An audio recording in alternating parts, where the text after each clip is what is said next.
as well. Sorry, this one.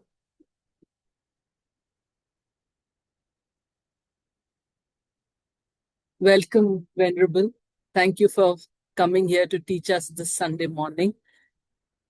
We will continue with our study of Bodhicharya Avatara with Venerable Lekden.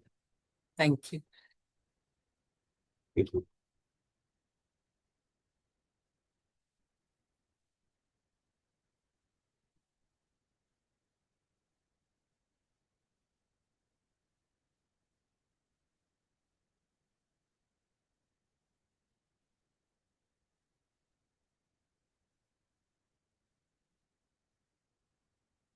Switch the Zoom to gallery mode for me.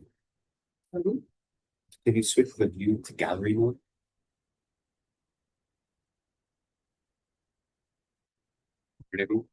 Yeah.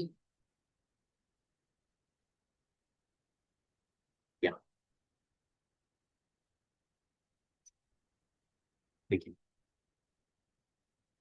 Welcome, everyone. Thank you for joining us this Sunday morning as we continue our exploration of Shantideva's text and learn how it can be transformative to our lives, how we can incorporate it into everything we do. So let's take a moment to set aside any of the worldly activities that have occupied our time this morning, whatever running around you've been doing, whatever anxiety or business you've been attending to, put that to the side and be very intentional in creating a space for ourselves to engage in Dharma practice, to focus just on our mind.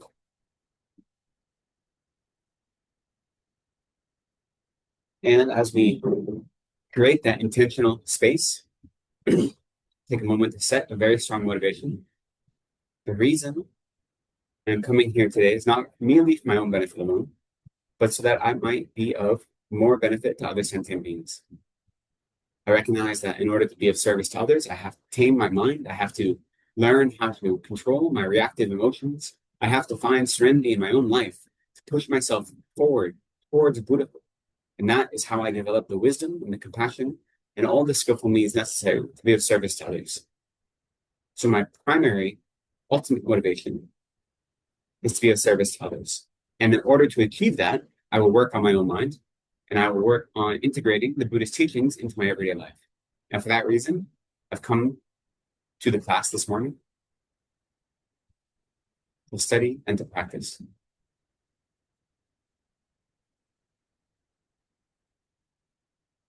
Having set that motivation, we'll offer a few preliminary prayers.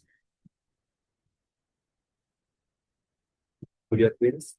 So we will be on page 34 of the Gold Prayer Book. We have a Umde here, so I will not do the Yidna, but I'll start at the Sangye, the first one. So as has become our kind of custom, we'll do on this page 34, we'll offer refuge and Bodhicitta 3 times in Tibetan, then once in English, and we'll continue from there. Sangye.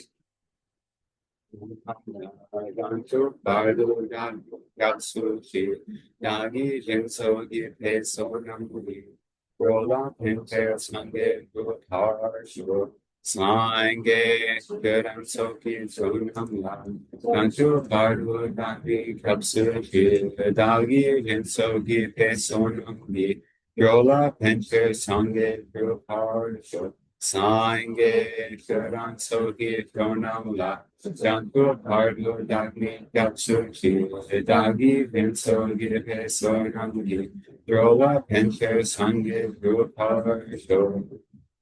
We go for refuge into the light to the Buddha, Dharma, the Supreme Assembly, and my practice of giving and the other perfections. May I become a Buddha to benefit all sentient beings. Have happiness and the causes of happiness. May all sentient beings be free from suffering and the causes of suffering. May all sentient beings be inseparable from the happiness that is free from suffering. May all sentient beings abide in equanimity, free from attachment for hatred for enemies. May all sentient beings have happiness and the causes of happiness. May all sentient beings be free from suffering and the causes of suffering. May all sentient beings be inseparable from the happiness that is free from suffering. May all sentient beings abide in equanimity, free from attachment for friends and hatred for enemies. May all sentient beings have happiness and the causes of happiness. May all sentient beings be free from suffering and the causes of suffering. May all sentient beings be inseparable from the happiness that is free from suffering. May all sentient beings abide in equanimity, free from attachment for friends and hatred for enemies. With my body, speech, and mind, I present clouds of every type of offering, actual and imagined. I declare all my negative actions accumulated since beginning this time. I rejoice in the merit of all holy and ordinary beings. These remain until the end of cyclic existence and turn the wheel of Dharma for living beings. I dedicate my own merits and those of all others to the great enlightenment.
$70, $73.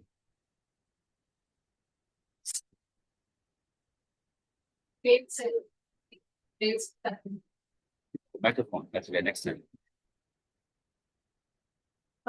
Is now transcendent destroyer, the one gone beyond, the co-destroyer, the completely perfected, fully awakened being, perfect in knowledge and in good conduct, Sugata, know over the world, supreme God of human beings to be attained, picture of gods and human beings.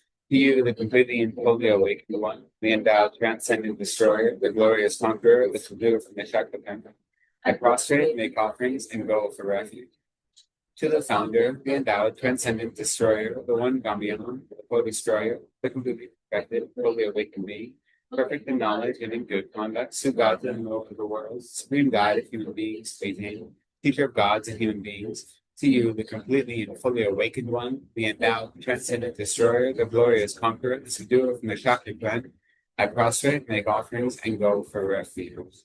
The endowed, transcendent destroyer, the one gone beyond, the co-destroyer, the completely perfected, fully awakened being, perfect in knowledge, in good conduct, Sugata, knower of the world, supreme God of human beings to be tamed, teacher of gods and human beings. To you, the completely and fully awakened one, the endowed, transcendent destroyer, the glorious conqueror, the superior from the Shakti clan, I prostrate, make offerings, and go for refuge. Amongst humans who are born in this earth, you pace down 7 strides and then say, I am supreme in this world. To you who are wise, then I prostrate. With pure bodies formed supremely pure, wisdom ocean like a golden mountain, fame that blazes in the 3 worlds, wonder of the best, Lord, to you I prostrate. The supreme signs, faceless, spotless, color like gold, to you I prostrate. Dust free like you, the 3 worlds are not, incomparably wise one, to you I prostrate. The Savior having great compassion, the Founder having all understanding, the field of merit with quality like a vast ocean, to you, the one gone to thusness, I prostrate. The purity that frees one from attachment, the virtue that frees one from lower realms, the one path with sublime reality, the Dharma that pacifies, I prostrate. Those who are liberated and who also show the path to liberation, the holy field qualified with realizations, who are devoted to the moral precepts. You, the sublime community and pending virtue, I prostrate. Homage to the Supreme Buddha, homage to the Dharma refuge, homage to the great Sangha, to all 3 ever devout homage. To you, worthy of respect, bowing with bodies as many as all realms, atoms, in all aspects. With supreme faith, I pay homage. Do not commit any non-virtuous actions. Perform only perfect, virtuous actions. Subdue your mind thoroughly. This is the teaching of the Buddha. Star and drop of dew or a bubble, A dream, a flash of lightning, a cloud, see conditioned things as such. Through these merits may sentient beings attain the rank of all sea, subdue the foe of faults, and be delivered from samsara's ocean, repair by the ways of aging, sickness, and death.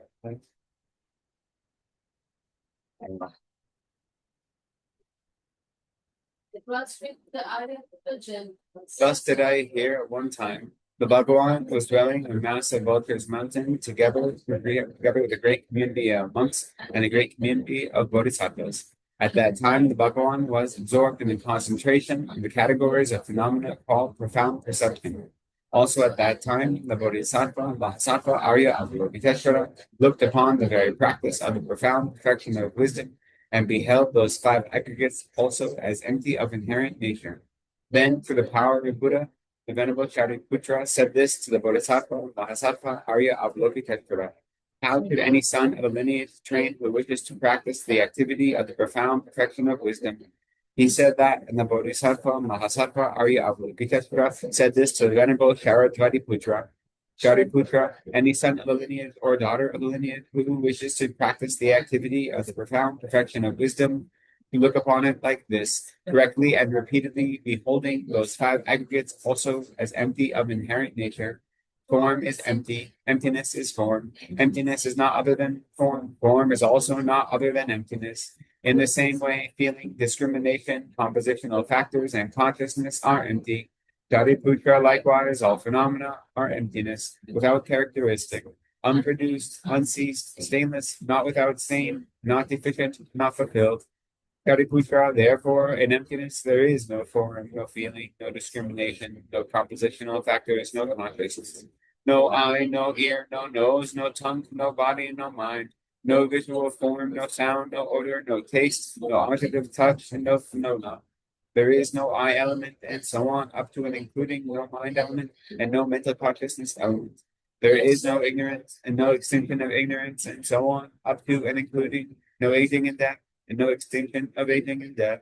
Similarly, there is no suffering, origination, cessation, and path. There is no exalted wisdom, no attainment, and also no non-attainment. Shariputra, therefore, because there is no attainment, Bodhisattvas rely on and dwell in the perfection of wisdom, the mind without obscuration and without fear. Having completely passed beyond error, they reach the endpoint of nirvana. All the Buddhas who dwell in the three times also manifestly completely awaken to unsurpassable, perfect, complete enlightenment in reliance on the perfection of wisdom. Therefore, the mantra of the perfection of wisdom, the mantra of great knowledge, the unsurpassed mantra, the mantra equal to the unequal, the mantra that thoroughly pacifies all suffering, to be known as truth since it is not false. The mantra of the perfection of wisdom is declared. Tayata Om Gate Gate Paragate Parasam Gate Bodhi Swaha. Shariputra, the Bodhisattva, Mahasattva, to train in the profound perfection of wisdom like that. Then the Bhagawan arose from that concentration and commended the Bodhisattva, Mahasattva, Arya Avalokiteshvara, saying, well said, son of a lineage. It is like that. It is like that. One should practice the profound perfection of wisdom, just as you have indicated. Even the Tathagatas rejoice. Having thus spoken, the Venerable Charadvatiputra, the Bodhisattva, Mahasattva, Arya Avalokiteshvara, and those surrounding in their entirety, along with the world of gods, humans, asuras, and Gandharvas, were overjoyed and highly praised that spoken by the Bhagawan. I prostrate to the gathering of the Dakinis and the three chakras, who abide in the holy yoga of using space. By your powers of clairvoyance and emanation, look after these practitioners like a mother her child. Aka samarata shadara samarayate, samarata shadara samarayate, samarata shadara samarayate, samarata shadara samarayate, samarata shadara samarayate.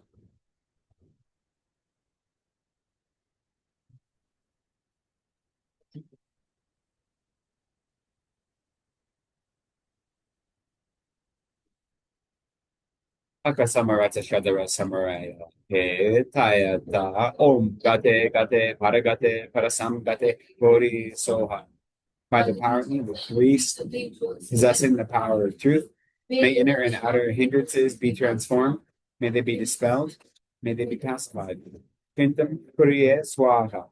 May all negative forces opposed to Dharma be completely pacified, May the host of 80,000 obstacles be pacified. May we be separated from problems and harmful conditions to Dharma. And may all enjoyments be in accord with the Dharma. And may there be auspiciousness and perfect happiness here, right now. Thank you. Excellent. Thank you so much.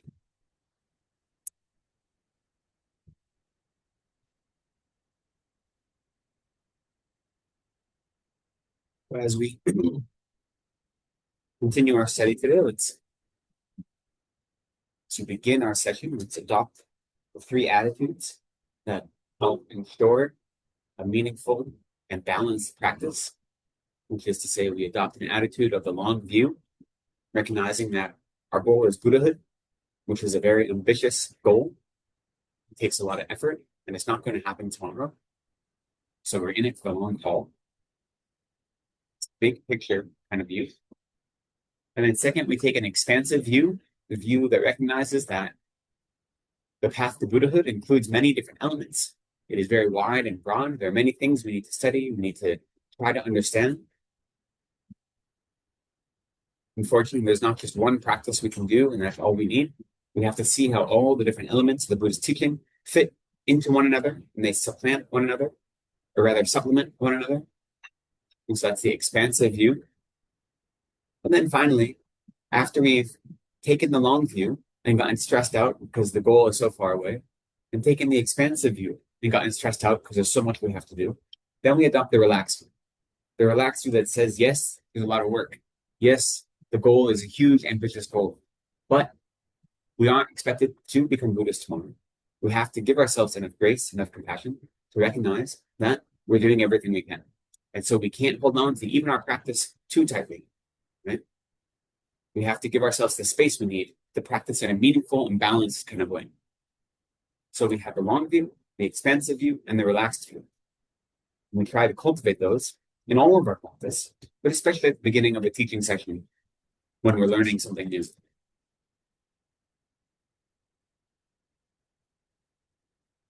So where we are right now in the Bodhisattva is the 5th chapter, which is on introspection, right?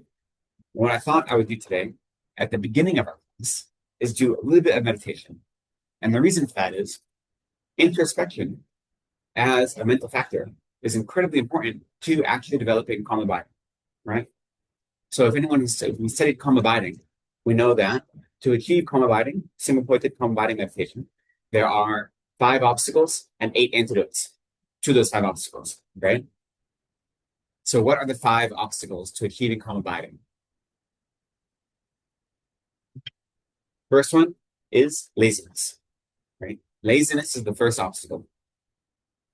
The second obstacle is, we say forgetting the advice, but it really means forgetting the object of your meditation. And the third obstacle is actually 2 in 1. It is agitation and dullness. Sometimes also translated as excitement and lethargy. And then the 4th obstacle is the non-application of the antidotes. And then the 5th is the over-application of the antidotes. You get a little bit too excited. Okay. And so regarding those 5 obstacles, there are 8 antidotes that help us overcome those 5 obstacles. Okay.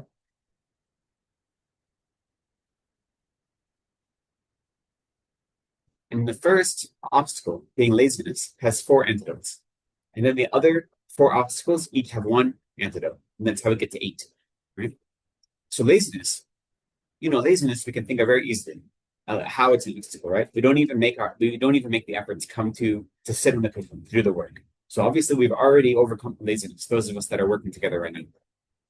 At least this laziness. Maybe I have plenty of other lazinesses that are occupying my mind, but at least this laziness I've overcome. But so the 4 antidotes help overcome that laziness. The first one is we say faith or conviction. So it's actual belief that the meditation itself will calm our mind, and that single-pointed concentration is beneficial to our mind and to our practice and to achieving the goal of Buddhahood. So that's the first antidote to laziness. First we have conviction. Then we have aspiration. But once we have that conviction that meditation is beneficial, we actually believe it, then we aspire to actually engage in that practice to develop it. Then third is effort, actually exerting some effort. And then the fourth one is we say pliancy, right? Pliancy or suppleness. We translate it both ways. And this is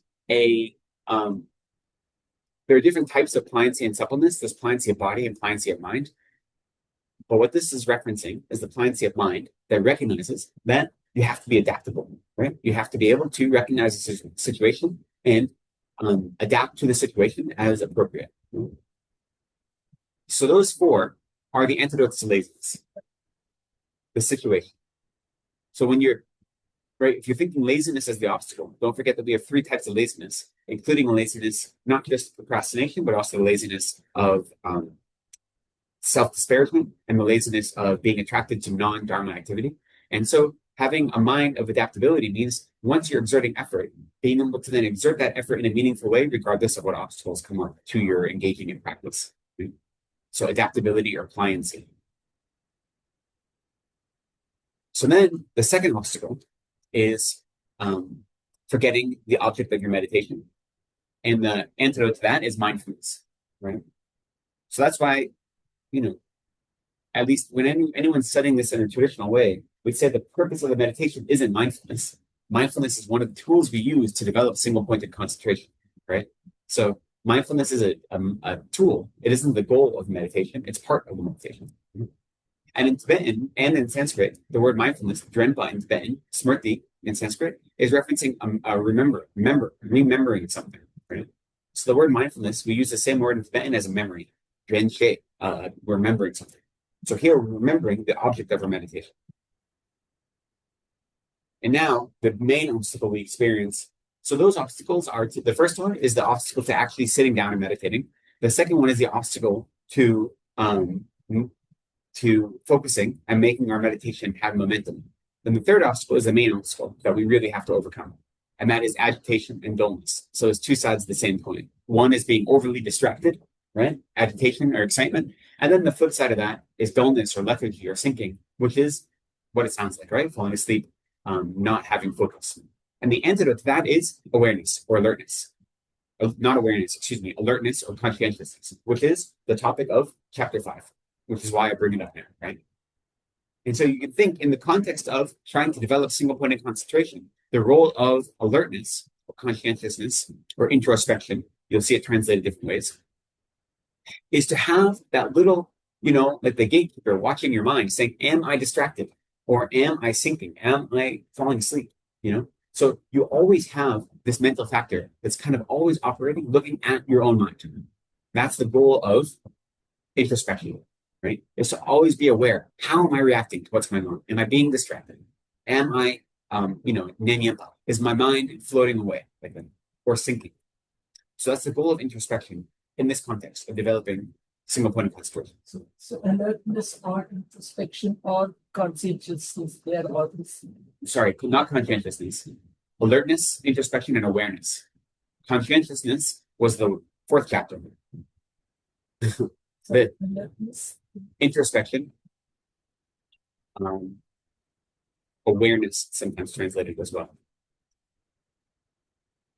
This is the problem with no standardized translations, that you're trying to, the distinction between the terms is very thin. So when you know the meaning, that's most important, right? The term we use is just to kind of point us at it. But the point of alertness, in distinction to mindfulness and in distinction to conscientiousness, right? So these are all three that we've been talking about in this text. Mindfulness, again, is focusing on the object and making sure you don't forget whatever the object is you're meditating on, or in your everyday life, whatever it is you're focused on, connecting you to the object of your awareness. Right? Your awareness or conscientiousness is the being aware of your circumstances and your surrounding, right? And what's going on around you and how you're relating to it. The introspection is, or the awareness, right? Alertness, sorry.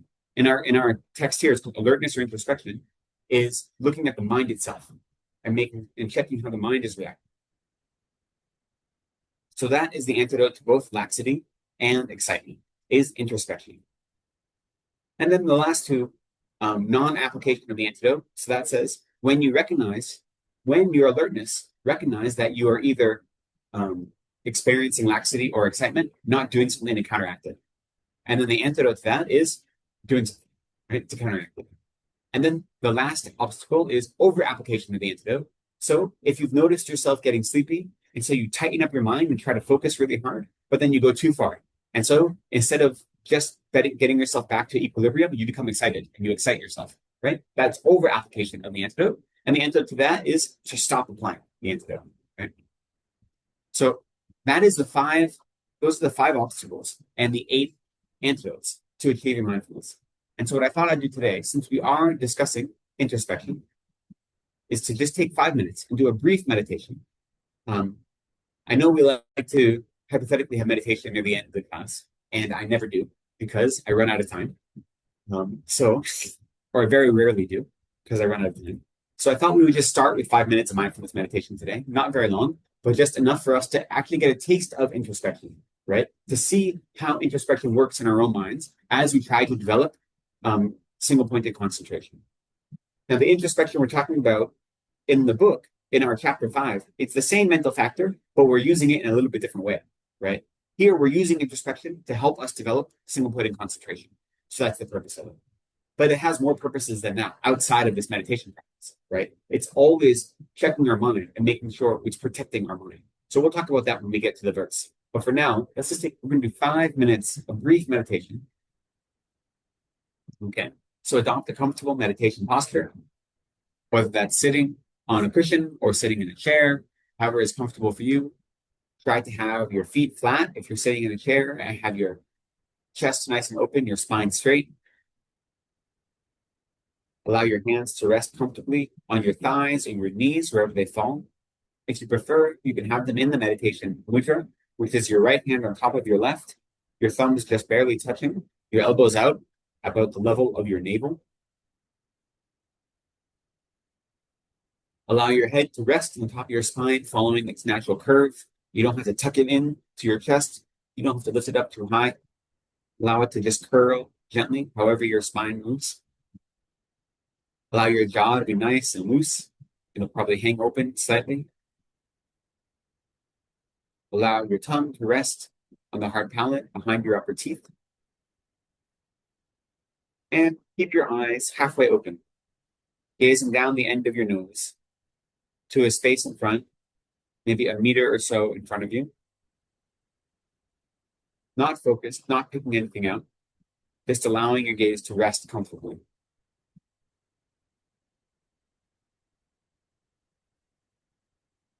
Let your breath fall into its natural rhythm. We don't have to force it. Our bodies know how to breathe, how is best for us.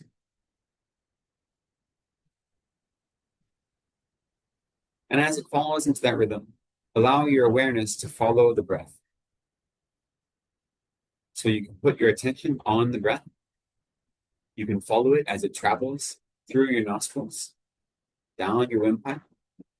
You can follow it as it causes your chest to rise and inflate. And then as you breathe out and your chest deflates, you can feel the air moving again up through your windpipe and out your nostrils, warmer now. In the space between breaths, you can feel the emptiness that exists in your chest cavity above your diaphragm. And in this way, allow your awareness to ride the breath in and out.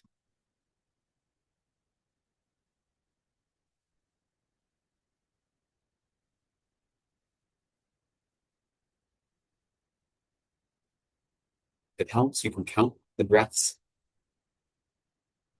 You don't have to, but it's a tool to help us stay focused. So you can even say to yourself, breathing in 1, breathing out 1, and count like this until you lose track. When you notice you've lost track, you just start over again. Or if you reach 21, you can start over again.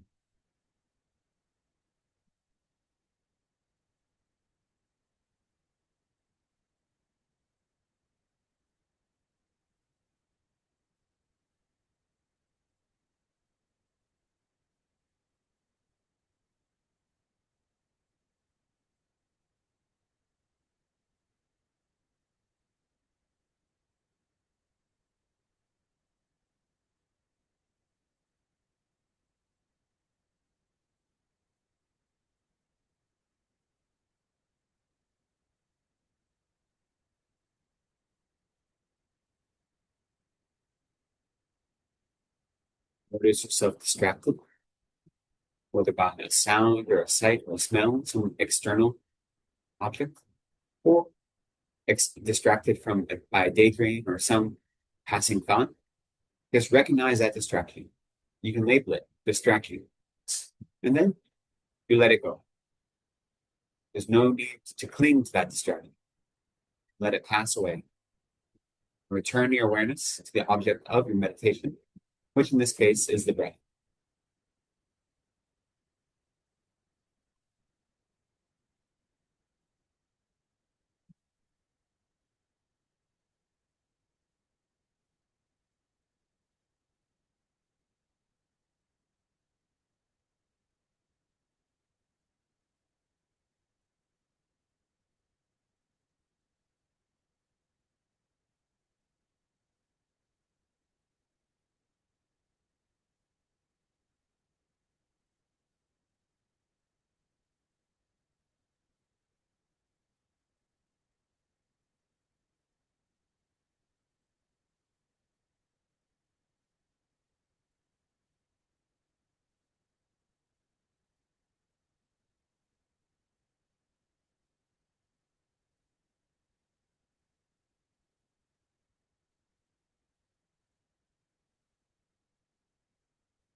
Even as your mindfulness pulls you towards your object of meditation, make sure your alertness is constantly checking to see if you're distracted, to see if your mindfulness has wavered. And if it has, then bring yourself back.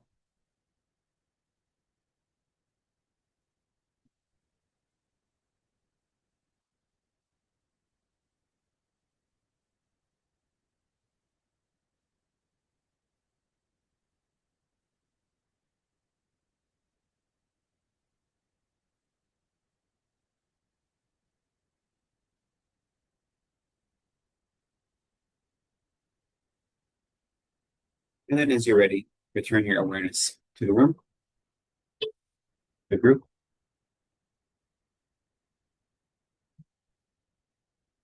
Thank you. I think introspection is such an important tool, and especially in this chapter of the Bodhisattva, we learn about why it's so important, but it's even important in our beginning stage practice as well, right? And so mindfulness meditation or meditation that's trying to develop calm abiding, shine, shamatha, our main antidote is alertness, alertness or introspection. And so it's good to get a taste of it. It's also nice. I know. I find I'm constantly giving myself instructions as a don't wander, and stuff like that, which of course is not right. I might not wander away, as in I might not get into a daydream or, I mean, I do that also, but I also then am giving myself, there's this chatter. Yeah. So there is, especially when we begin meditating, we have a constant chatter, right? Because it's so uncommon for us to sit in a place with the stillness of our mind that in order to adopt or adapt ourselves to a still mind, we have to. It's like we're constantly like hitting the horse, like keep going, keep going, keep going. That's okay. That's normal. And the more you meditate, you'll find you do it less and less, right? It's just a matter of trying to do it less when you notice itself. So this itself might be a form of distraction, right?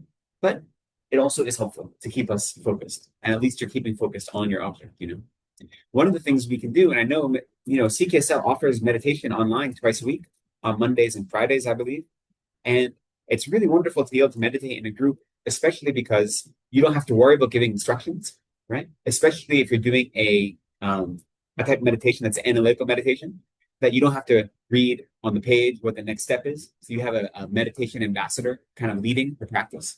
And even if you're doing calm abiding, the whole time when I lead calm abiding, I'm looking at a clock to make sure that I do the appropriate amount of time, right? So if I'm leading meditation, now I've done enough meditation that I can get a sense when a certain number of time has passed. So I don't focus entirely on the clock, but I do have to take my attention away from the practice to look at the clock. And so that can be an obstacle for your everyday life as well, which is why having a timer helps. But meditating in a group and joining the online group, even if you've meditated a lot, it can be helpful to join a meditation group online. And so CKSL does that on Mondays and Fridays. So I welcome people to be part of that as well. So,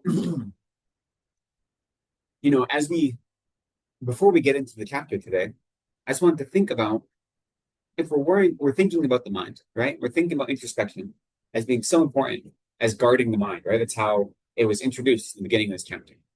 Why is it so important to guard the mind? And why is it that the mind is so important? And it's because motivation is maybe the most important aspect of our practice. It's so critical to make sure our minds are always focused in the right direction.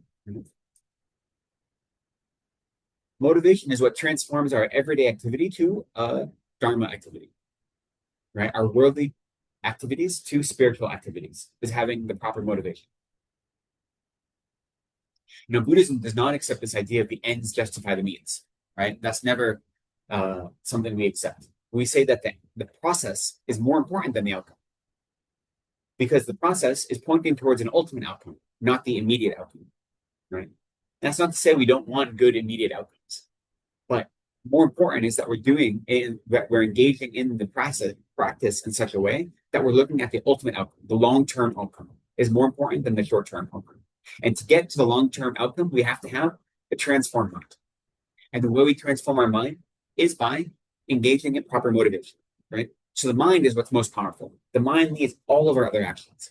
All of our actions of body and speech are led by the mind. Even if we don't have the explicit thought, the mind is still doing the leading, right? And so because of this, we need to really focus on our motivation, whatever we're doing, whether it's sitting down to meditate or whether it's going to work. Right? Whatever our activities are, when I come to the center or when I go out to a restaurant, what is my motivation? Because it's our motivation that transforms our inner and outer activities. So you think, why am I visiting CKSL? Why am I attending this class? What's my motivation? And in the same way, what is my motivation for meditating? When I sit down, do I want to simply have a calm mind? Do I want to have relaxation? Do I want to be able to get rid of the stress that I've accumulated throughout the day? Or do I want to actually transform my mind to something that is more pliable, that works for me, that allows me to progress towards Buddhahood? Now, both of those things aren't contradictory, right? Whenever we think of motivation, we can have short-term and long-term motivation. Our long-term motivation should always be achieving Buddhahood for the benefit of other sentient beings. That's the Bodhisattva motivation, or the Mahayana motivation. That should be our long-term motivation for all of our activities. We can have short-term motivations as well, right? So I can know that by having a daily meditation practice, that does help me relax. It does help me get rid of my stress that I've accumulated throughout the day and focus on whatever it is I'm doing in the evening, right? Or if I meditate in the morning, it can help me set my day on the right path, right? And it can bring a sense of relief, serenity, calm. That's fine as a short-term motivation. It just can't be our only motivation. And in the same way, when we study the Dharma, when we try to apply the Dharma to our life, if our only goal is to have a calm and relaxed life, to have joy in this life, to have serenity or contentment in this life, that's not a good enough motivation. Right? It's okay to have that as the temporary or short-term motivation, but we should always have a long-term motivation, a Mahayana motivation, because that's what transforms our activities towards the causes of Buddhahood. And so it's useful to get into the habit of just asking myself, why am I doing whatever it is I'm doing? When you go about an activity such as attending a center or going, going out to coffee with friends or watching a movie. Why am I doing this? And then, regardless of your external activity, make sure you're doing it for a good reason. If I see a homeless person on the street asking for money, why do I give them money?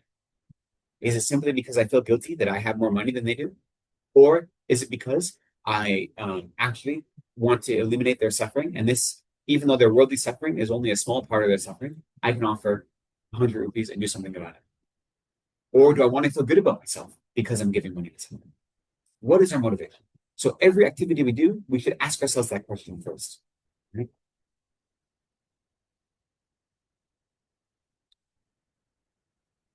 Especially when we go about worldly activities. It's easy to sit down, come to a Dharma center, and we even recite all these prayers. We actually focus on our motivation in the beginning of a session. It's easy to try to set a strong motivation here where we're all doing it together and we're very explicit about it, right? But going about our everyday activities, it's easy to forget. It's easy to get caught up. That's true for all of us, you know. I mean, I live at a monastery. You think it'd be easy to stay focused on avoiding the 8 worldly dharmas all the time. It's not. You know, I rush to class. I want to impress my teachers. I want to impress my classmates. You know, that's human nature. We live in samsara. That is like our habit since the beginning of this time. I don't want to look foolish in front of everyone. So I study to make sure I don't look foolish when I get up to debate in front of my whole class. You know, I'm always self-conscious about my Tibetan because even though I've been living for 15 years and with Tibetans, my Tibetan is still not great. So that's always there, right? And I have to put effort into overcoming those things, even though I live at a monastery, which is the ideal location. So, of course, we have these thoughts all the time, and we notice ourselves doing things for the wrong reasons. Or, if not wrong reasons, at least not the best reasons, right? Wanting to impress my teachers isn't a bad thing because I want my teachers to recognize that I'm exerting myself in my practice and in my study, and therefore I'm fulfilling their wishes and their desires by really studying hard. So wanting to impress them isn't a bad thing. But if that's the only reason that I'm doing this work, then that's not useful. Right? The whole reason they're teaching me is so I can become a Buddha. So if they're just looking for me to look good in this life, that's not the goal.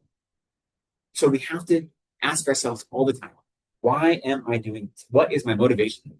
And be very clear. And no matter where we find ourselves, we can set a Mahayana motivation.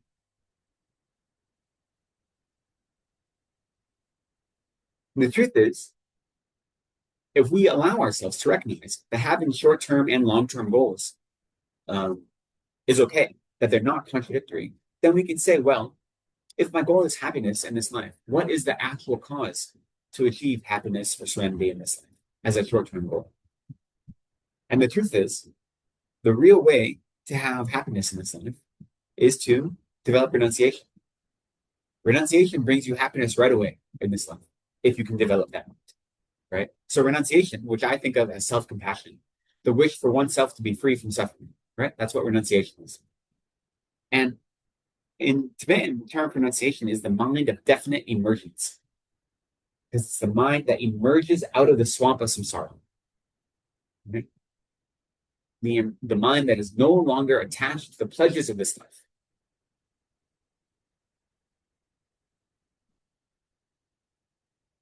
And you know, it's almost counterintuitive.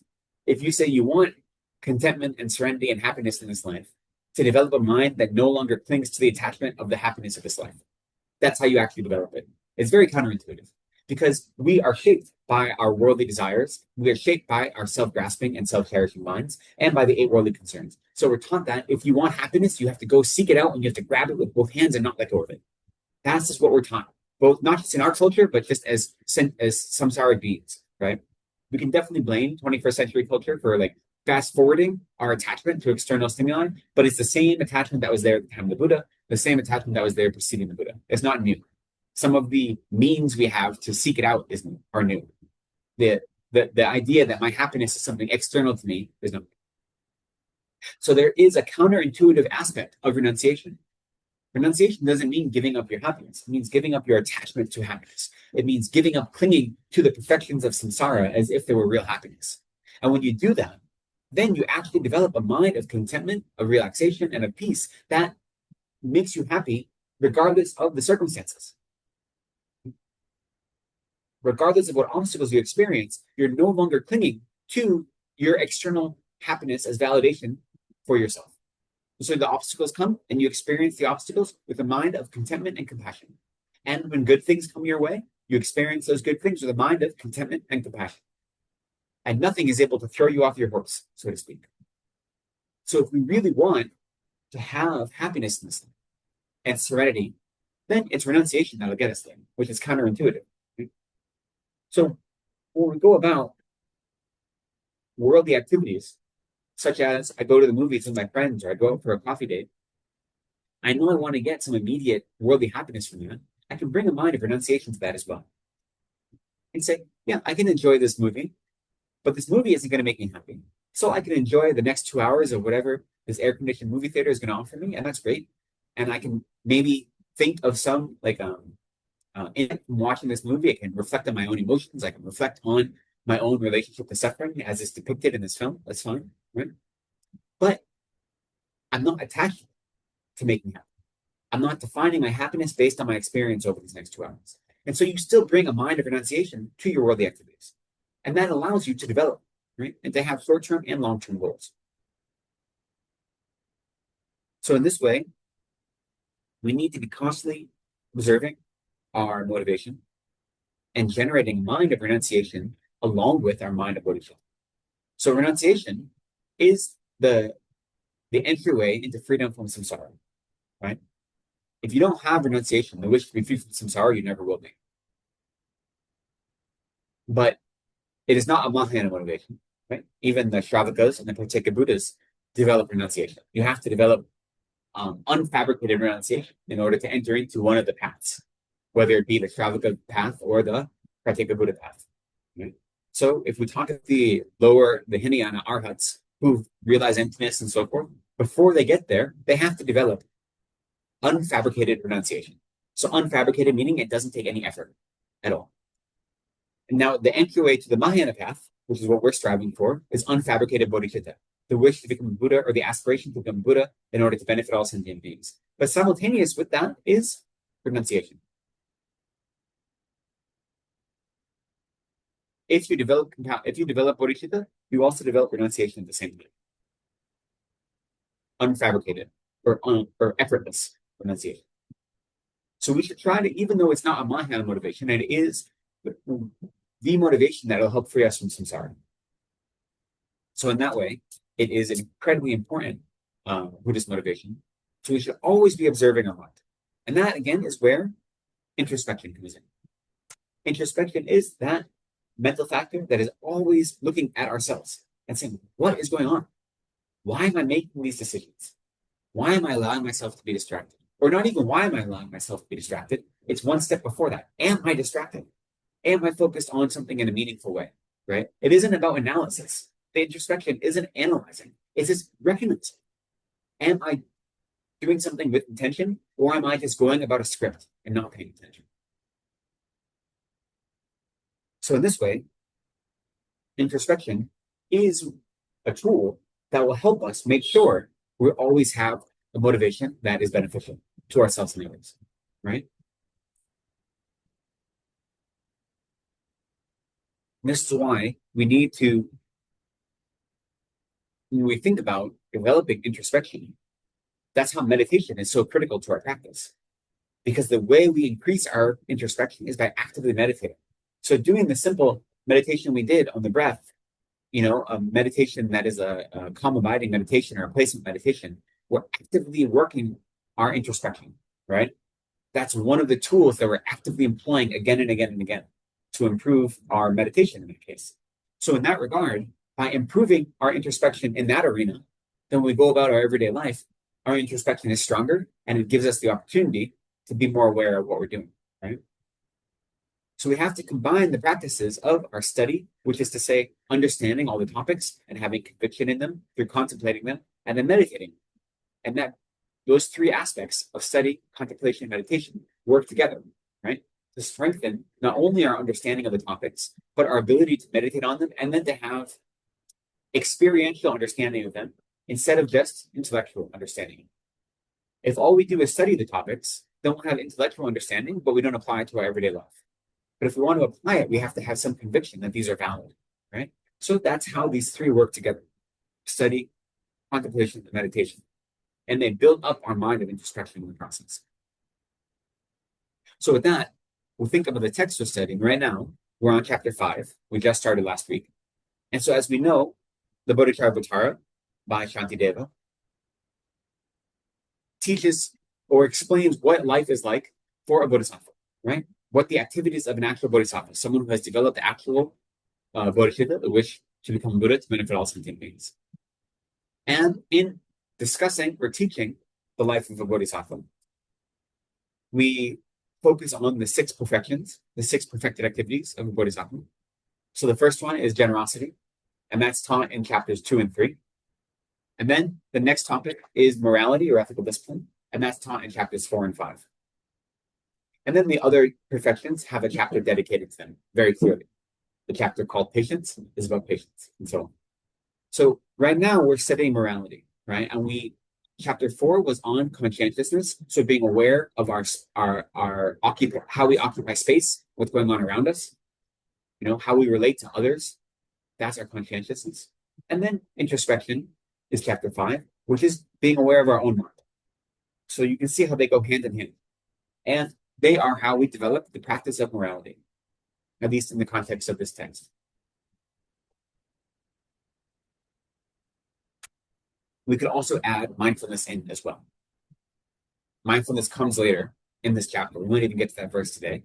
Often alertness and mindfulness are talked about in the same breath.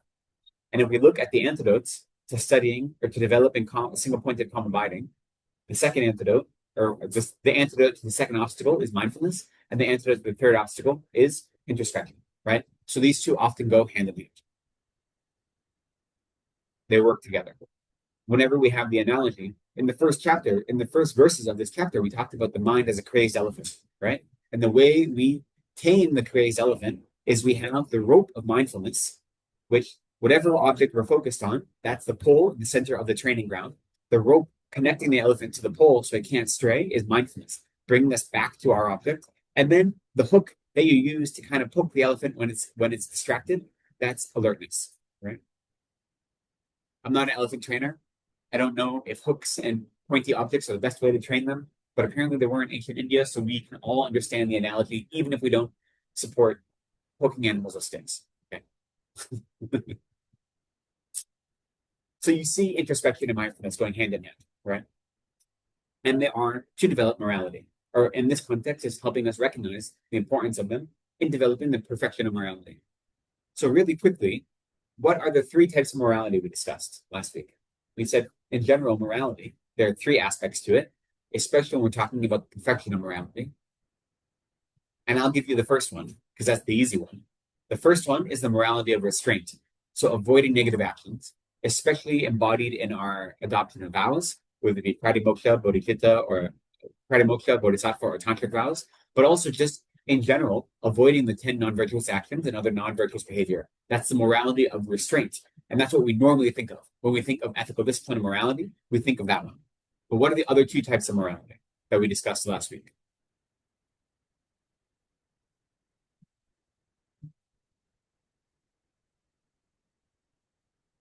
The second one is so abandoning is the first one, restraint or abandoning. The second one is gathering virtuous dharma. So gathering virtue. So actively seeking out, engaging in virtuous behavior is a type of morality. And very similar to that is working for the benefit of sentient beings, is the third type of morality. So morality isn't just about proscription. Morality isn't just about the things you can't do. It's also about doing actively the things you should do. So abandoning non-virtue and adopting virtue both are types of morality.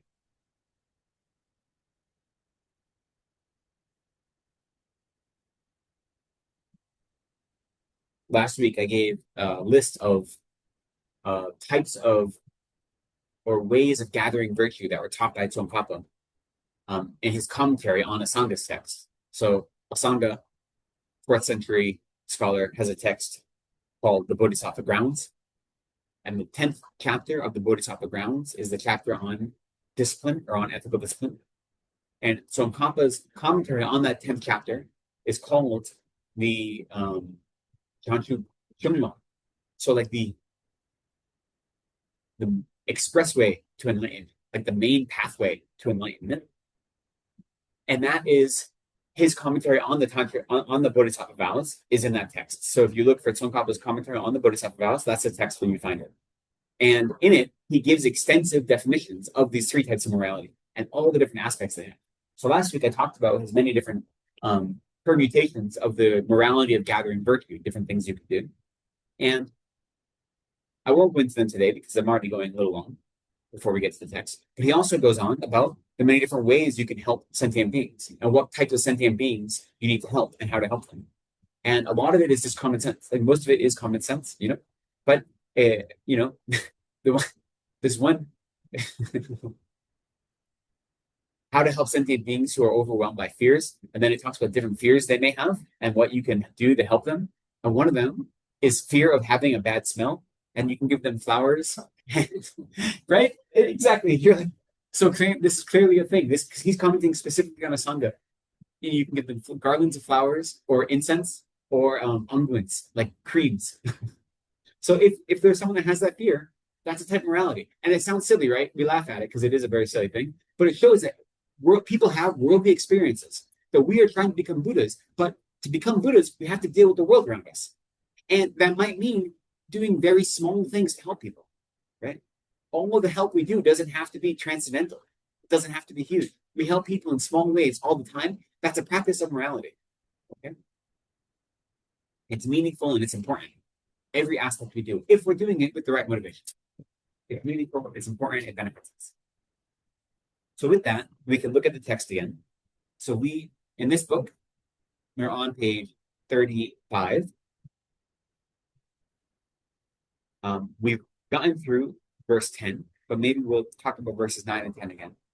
So the first number of verses, beginning this text, are talking about why, if you want to guard all of your training and all of your practice, you need to guard the mind, right? So that's what the first verses are introducing us to. The need to guard the mind, because that is how you guard all of your training. The idea that it is our mind that leads us astray if we're not actually watching. And the analogy given is that a wild or crazed or drunk elephant can destroy our body, but that's nothing compared to the damage that the wild elephant of our mind can do. Because an external enemy or an external foe or external harm, such as an elephant, who isn't really an enemy, but it would be causing harm to us, can kill us, right? It can take away our life. But to lose this one life is nothing compared to all of the negative karma we can create and the infinite amount of suffering we can create for ourselves in the future by engaging in harmful activities. And that is what our mind can do. So we need to guard our mind. And by guarding our mind, we protect ourselves from all negativities. And that is, we protect all of our practice. And so that is how the chapter is introduced. And then we get to the part where we started last week, is that not only can guarding the mind protect our training, right? Our training being especially in the trainings of wisdom and of concentration and of any of the Bodhisattva trainings. But it actually is the basis for our good qualities as well. Okay?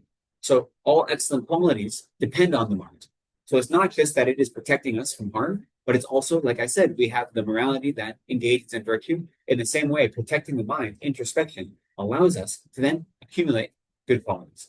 And so in verses 9 and 10, we looked at how the actual perfection of generosity is dependent on the mind itself, right? It isn't dependent on external actions, but it's dependent on the mind. So in verses 9 and 10, which we did cover last week, but I'll just reference them really quickly, we say, if perfection of generosity were the alleviation of the world's poverty, then since beings are still starving now, in what manner did the previous Buddhas perfect it? The perfection of generosity is said to be the thought to give all beings everything, together with the fruit of such a thought. Hence, it is simply a state of mind. Right? So if what it meant to have perfected generosity is to alleviate poverty, then no Buddhas would have ever completed the perfection of generosity, or any Bodhisattvas or anyone. So clearly, the external action of eliminating poverty is not what it means to have the perfection of generosity.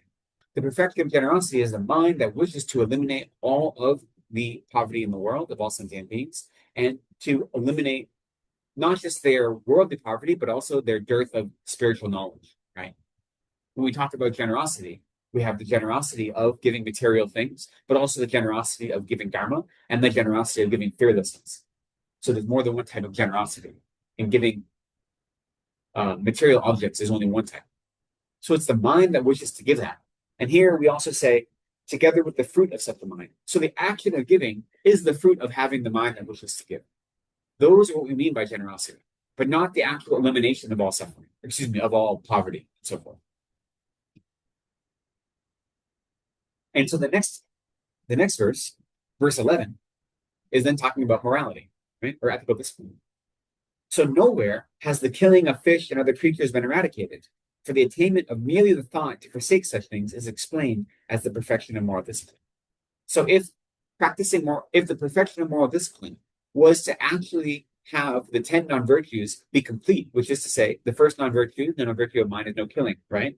So if in order to actually complete the perfection of morality, you had to eliminate all killing that existed everywhere, then no one would have completed it because we know killing exists, right? We know that there's harm. All of the 10 non-virtues are done every day by countless means.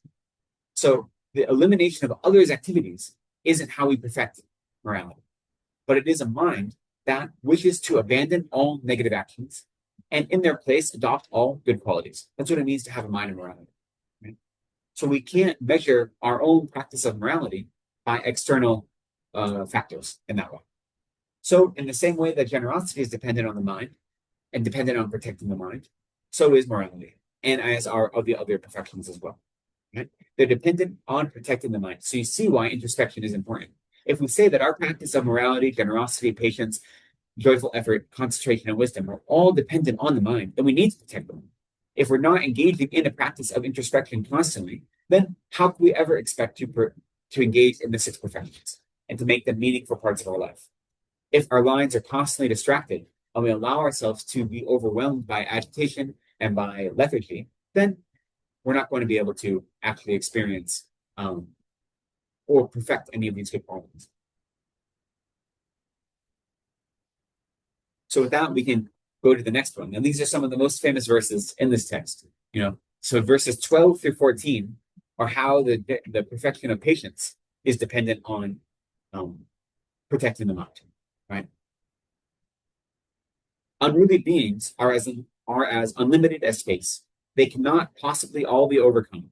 However, if I overcome thoughts of anger alone, this would be equivalent to vanquishing all foes. Where would I possibly find enough leather with which to cover the surface of the entire earth? Yet wearing leather just on the soles of my shoes is equivalent to covering the earth with it. Likewise, it is not possible for me to restrain the external course of things. But should I restrain this mind of mine, what would be the need to restrain anything else? So these are the kind of verses you see posted on the walls of Dharma centers quite often, right? These are really important verses. They're important because they're so easy to remember and they have such vivid imagery that makes sense, right? The idea of trying to protect your bare feet from all the thorns by covering the whole earth in leather is ridiculous. It just makes sense that you cover your feet instead. So for us, it's a very easy simile to pick up. But then you think, well, that's not what I do. I am constantly trying to stop external enemies and not worrying about the real enemy, which is my anger, or really my self-cherishing mind, but in the contents of patience, we're talking about anger, right?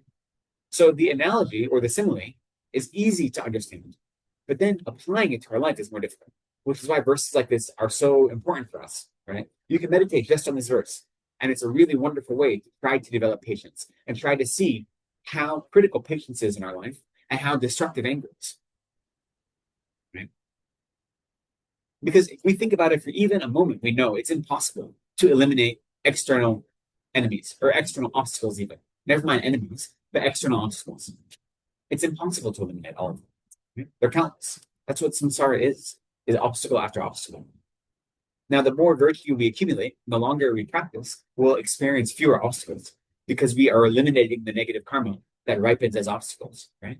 So it's true that we may experience fewer, but as long as we are samsaric beings, we're going to have obstacles. Whether they take the form of enemies who are actively trying to persecute us, or just other obstacles, And at the very minimum, as samsaric beings, we are going to experience old age, sickness, and death. Unavoidable. And those are obstacles as well. Right?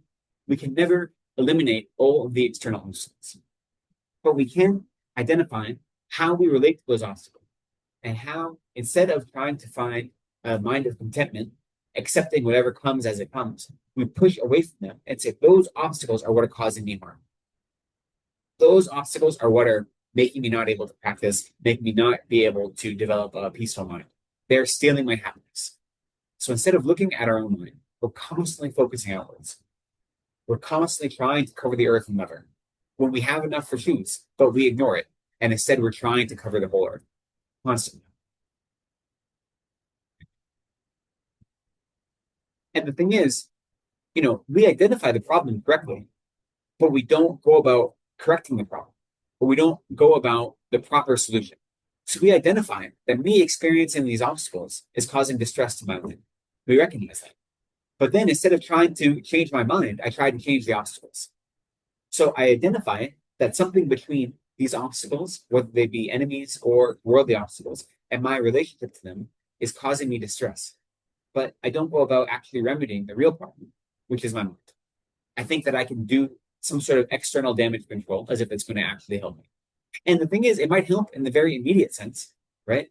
That is, again, the danger of allowing ourselves to fall into worldly thinking, is that it might have some immediate short-term benefit, or it may seem to, but it's not going to be real, not sustainable benefit that's going to last for our life, because they're not allowing ourselves to transform our mind. So all we're doing is inviting more obstacles to come in the future.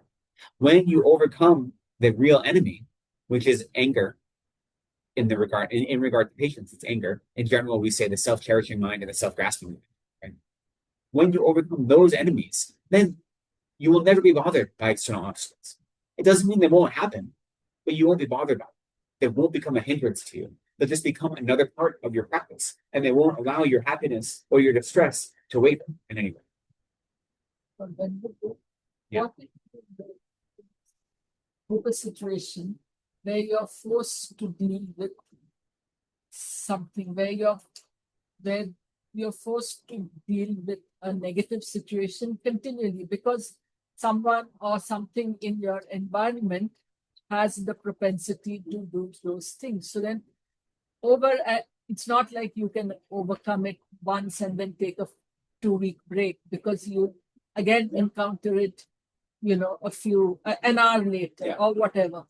So how does one? So then when again, we live in the world, right? So if we live in the world, we have to find ways to look at our Bodhisattva ideals and then our worldly obstacles, and try to find a balance. So the most important thing, if we have some sort of obstacle that is coming up again and again, whether there's a difficult person we live with or a difficult something in our living environment or our work environment or school environment. First, the most important thing is to recognize that our mind is what's causing this stress. The external agitator is not causing the distress. They're causing the conditions that we are reacting to with a distressful mind, or with a mind of frustration, anger, disappointment, whatever it may be.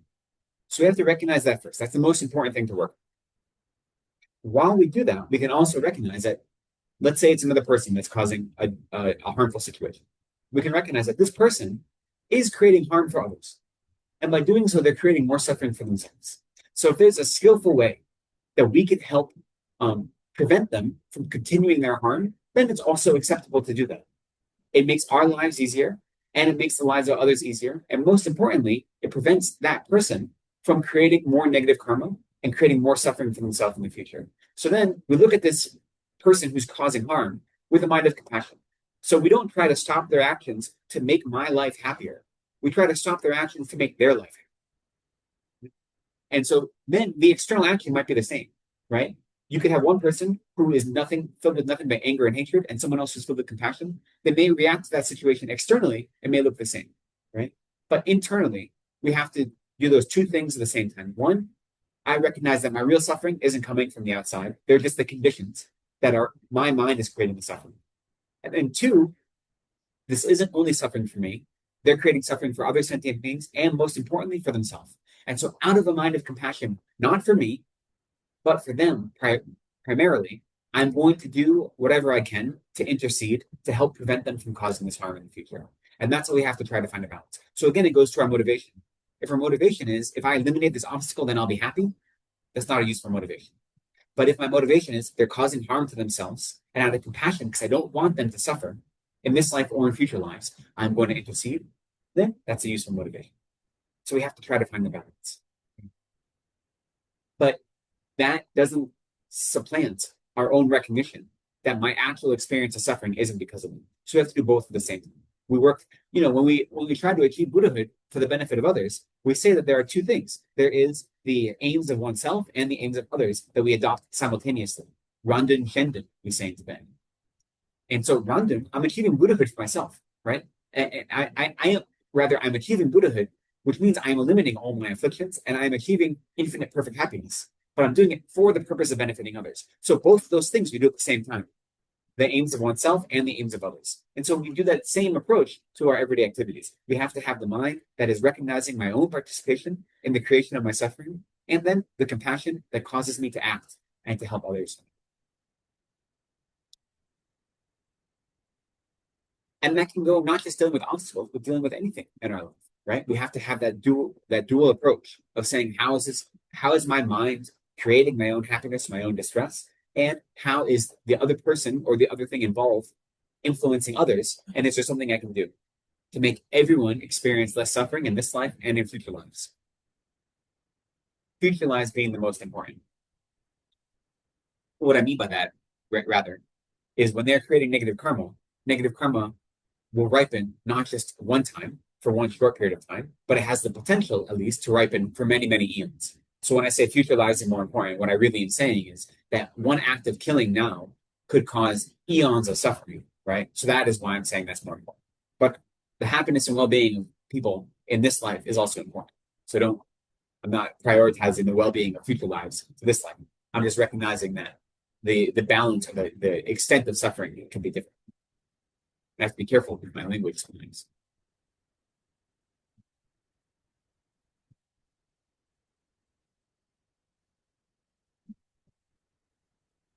Yeah.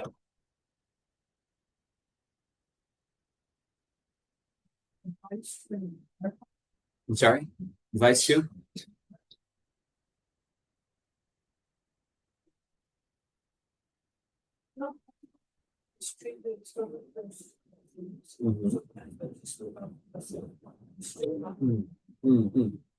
So,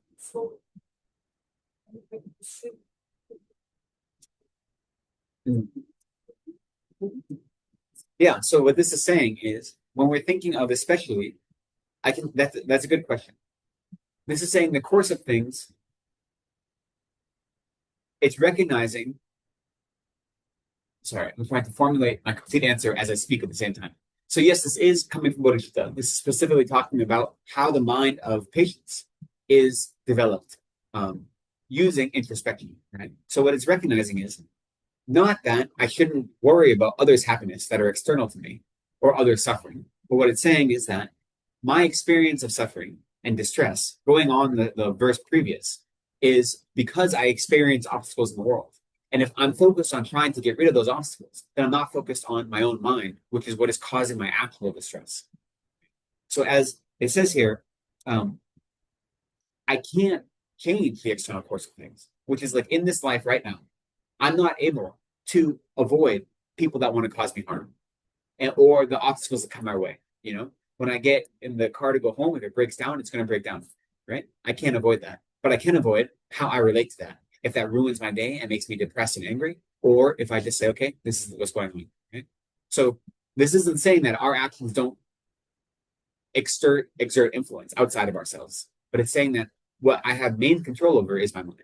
And so I can allow myself to experience anger, or I can develop a mind of patience, which serves as an antidote to the development of anger.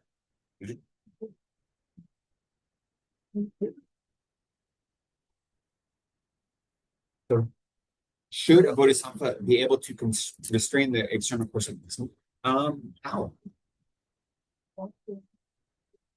Well, no, yeah. But so the question is, how do you the question is, how do you change the external course of things, right? So if there are enemies causing violence, right? How can I cause violence to me and to others? How can I actually change their minds? If all I can do is react to their violence with more violence, if that's the only, I'm saying, but what can I do to stop them, right? So the most important thing first is to get rid of my habitual tendency towards anger as my emotional response, right? Because nothing good is going to come out of the mind of anger. If I want to stop them in a worldly sense, anger is not going to be a motivating factor that is any useful, right? So the first step is always going to be to recognize that my experience of anger comes from me, not from them, from other people causing me harm. Anger doesn't come from the harm they cause. It comes from me expecting not wanting to be harmed, right? So that's the first step. But as you say, it is incumbent on us who are living with the goal of helping others to try to do whatever we can to make life more comfortable and less suffering for others in this life and in future lives. That's true. But if we don't have the right motivation, then what we're doing is it's like putting a Band-Aid on, when we need a tourniquet. So we have to do both at the same time. Which is actually going to Marty's question as well, is that we have to try to balance both these things. One is the internal recognition that my suffering isn't coming from that external harm. My suffering is coming from the way I respond to it. But then on top of that, if there is something I can do to prevent external harm or to promote other people's well-being, to eliminate their suffering, I should do that. But I'm not omnipotent. Even the Buddhas aren't omnipotent. So it isn't actually possible for me to eliminate all other suffering, but I can work towards it. But I have to have a proper motivation that recognizes that my own happiness isn't going to come from, or my own suffering isn't going to come from the outside. It's going to come from my reaction to it. But you're right. The verse can sound like I'm giving up on the outside world, just focusing on myself. So it's not. That's not what it's pointing towards. It's saying it's recognizing that my suffering isn't coming from the outside world. Yeah. So we think of that. We should think of that last line, especially in reference to the verse before it. So the verse before it is giving the analogy, and then this verse is giving the meaning of the analogy. So when you think of that last line with regard to the idea of covering the whole earth in leather versus covering just your feet, then you can see that it's not actually talking about ignoring everything else, but it's talking about recognizing that how do I use my resources in the most meaningful way to prevent my experience, right? And that even my experience of harm or suffering, that even in and of itself is showing, even the analogy is a little strange, because when you get down to it, you'd say that if I'm walking on thorns, the physical pain in my feet is only the coarsest type of suffering. And maybe I can't avoid it, but I can avoid creating more suffering on top of it, the emotional suffering that might come with it, right? So even then, we're using an analogy.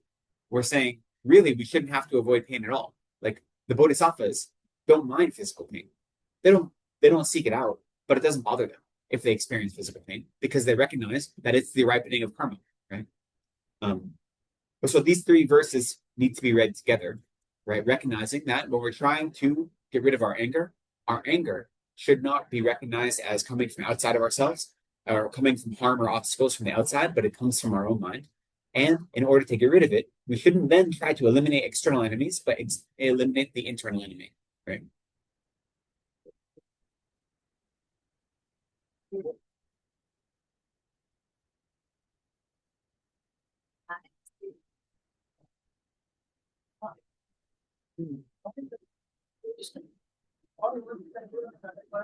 You're like lashing out. Yeah, so anger. Just the other side of the one. Yeah. I know. Anger is a response to many things, fear being one of them, fear of lack of control being one of them. But anger can come from many different sources, right? Or many different external stimuli can cause us to generate anger, or it can be a moment where we generate anger. It still comes from our own mind, as you say, right? But yeah, that's the reason why introspection is so important. Because if you know that when I fear that I'm out of control, or I fear that I'm not going to be able to mediate a situation in a meaningful way, that causes me to then lash out in anger. It takes a mind of reflexivity and introspection to be aware of that. And then when you're aware of that, then you can help prevent that anger from coming, right? So I think there are many different causes for anger. One is just simply when someone harms you, your first thought is you want to harm them, right? So then it's not about fear. It's not about even a higher level of thought. It's just eye for an eye kind of instinctual reaction. But then there are other levels, like you say, of anger. People often mistake ideas of justice They mix it with ideas of anger, that if someone caused someone harm, they deserve to be harmed. That the only way to help prevent them from causing harm is to bring harm to them. So ideas of justice, they often mixed with anger. Right? Why is the child keep on trying to remove their frustration? Their years on the next person. Yeah, and none of it is actually doing the work, though, right? So that of course happens, but none of that is benefiting anyone, right? So in our lives, that's why being aware of that is useful, you know. And to be fair, it's not easy. Like it's easy to talk about this, right? But even if we just look at contemporary psychology and the role trauma has played in developing how we are as adults, and our childhood experience have such outsized influence on how we live as adults and how we perceive the world. You know, it takes work to look at our own minds and say, what is really motivating? Why am I lashing out? You know, it can also be like, you know, we were joking this morning. I was the first one here, right? That I unlocked and I got us here, and before any of the volunteers came. And I joked that, well, I always show up early. I get everywhere early, whereas everyone else gets here at a normal time, and I get places early, right? But part of that is because when I was growing up, I was late to everything. My mother could never be anywhere on time. I was always the last one who showed up, which is always embarrassing, right? And everyone always criticizes you. And I was always the last one to be picked up. Everywhere I go, I'd be me and whoever was like the teacher waiting for my mom to come get me a half hour late. Okay. And I don't blame my mom. My mom had really bad time management skills. But on top of that, she was a single mom raising 3 kids, working 80 hours a week. So there's only, you know what I mean? I give her a lot of credit for the work she did. But she was late to everything. And so as an adult, I have a real aversion to being late. I really have a hard time being late, which makes it interesting living in India, right? I have to get over that because nothing in India is on like normal time, right? You have to be relaxed. But it's important, right? So I can look at my life and say, okay, I have this tendency to get really stressed out when things aren't on time. Where is that coming from? You know, so not only do I want to say, well, this isn't benefiting me, obviously, I need to work on it to overcome it, but it's useful to say, where is that coming from? You know, and it's coming. I mean, I'm sure that's not the only cause, but experiences in my childhood are what make this a habit of mine. And then by knowing that, it lets me break that habit more easily, right? So that kind of reflection is important. Introspection is important. And having a mind that's constantly looking at our own mind, saying, why are you stressed out right now? Why are you reacting in this way? Is incredibly important. Everything. Never on time. Never on time for a single thing.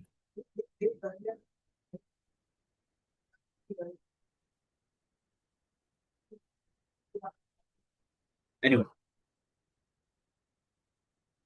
So yes, our negative experiences and our negative minds, whether it be anger or anything else, can have numerous different internal causes. It could be fear, it could be frustration, it could be many things. And it's incumbent upon us to see those and identify those in order to actually not react in an immediate way. So we don't allow reactionary emotions to be what is guiding how we engage in the world, but instead intentional reaction. There's a question. Yeah.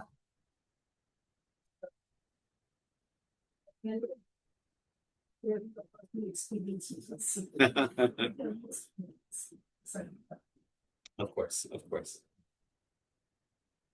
You know, one of the benefits of having grown up as a layperson and not ordaining until I was in my late 20s is that I have experiences that make it easier to engage with lay people. Sometimes I went to a teaching once. This is when I was at Harvard. Who is it? Oh, it was the chaplain at Harvard. A really incredible Lama named Lama Mingmar Tsetan. He's a Sakya Lama. And he, at least at that time, was based out of Cambridge. Really, really great. He teaches in English.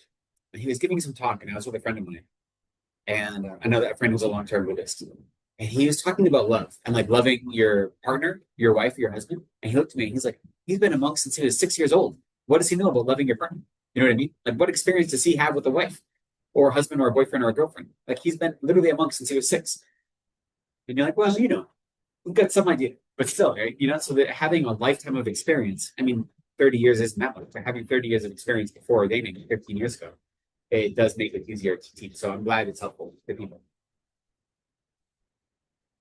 Let's continue with a few more verses. And then if we have more questions, they can come up as we go. So as we're saying, the mind and guarding the mind generates the good qualities. We already looked at generosity and morality and patience. So then the next three verses each get one verse for each of the next three perfections. So then 15 says, although the development of merely a clear state of concentration can result in taking birth in Brahma's realm, physical and vocal actions cannot so result when accompanied by weak mental conduct. This verse is a little confusing, but what it means is, first off, Brahma's realm is the first of the form realm heavens. So when you develop high levels of concentration, we say that the 8 levels of concentration we develop are the 4 levels of concentration associated with the 4 form realms, and then the 4 high levels of concentration associated with the 4 formless realms. And these, you don't have to be Buddhist to develop, they're just high levels of concentration. So the lowest of those, so the first form realm concentration, the name of the first form realm heaven is Brahma's realm, like it's their own Brahman. So if you develop that level of concentration, you can be reborn in that form realm as a form realm God existing in that place. So this is the chapter on the verse on joyous effort. It's saying, although the development of that state of concentration, so actually developing a mind that is focused on, that achieves the first level of form realm concentration, can cause you to be reborn in this higher state as a form realm God. None of that is going to happen if you don't exert effort, right? So none of that, physical and vocal actions, cannot so result when accompanied by weak mental conduct. So here it's saying if you don't exert effort, you're not going to achieve anything in terms of body, speech, or mind. So the actual practice of the perfection of joyful effort is what serves as the cause for all of our virtue, right? So all of our success, whether it be worldly success or spiritual success, depends on effort and perseverance. And we can see this very easily, right, in our worldly lives. That some of us just get lucky and like good karma ripens at the right time where we like maybe win the lottery. I don't know. And whether winning the lottery is good luck or bad luck, that's another question. But sometimes things come very easily. But for the most part, the best things we've achieved in our life, we put effort into it, right? Even if that's just being in a loving relationship with our family, with our partner, or with our children, we put effort into that relationship, right? You exert effort. If you want a better job, you exert effort into training your mind, training your skills, doing whatever you have to get a better job. So we exert effort in all the things we want to achieve in this life. And that's just common sense, right? If you exert effort, you don't always get what you want, but you're not going to get it if you don't put the effort in, right? That's kind of the guarantee for the most part. It's the same thing with our spiritual practice. So our mind itself is powerful enough to develop a concentration that can cause us to be reborn, not just in the God realms of the desire realm, but the form God realms, even higher, right? But we can't do that if we don't put in effort. So joyful effort is required, or perseverance, we could say, is required for any success we hope to achieve, whether it be worldly success or spiritual success. There's a whole chapter on joyful effort, so we'll talk more about it in that chapter. But, joyful effort, or perseverance, or diligence, however we translate it, sundru, is combating the 3 types of laziness, which I think are really critical to remember. I often think of how lazy I am. I think of myself as a very lazy person. And my day is filled. I have no free moments of the day. I barely sleep because I'm so busy. Yet, it does not mean I'm not lazy. It just means that I'm not practicing. It means that I'm very much practicing the types of laziness that I need to avoid. So what are the 3 types of laziness? I mentioned them at the beginning of this session today. Sorry. What's the first one? Okay. So self-disparagement, procrastination, and not quite wrong view. It's pointing in the right direction. But what did you say, Simon? For the third one, we have. Yes, and the third one? No, there we go. Which is, like I said, wrong views in the right direction. So it's actively seeking out non-Dharma activities, filling your mental and physical state with non-Dharma activities, right? So the first one, procrastination, is what we think of as laziness. That's the most common worldly understanding of laziness, is procrastination, putting something on.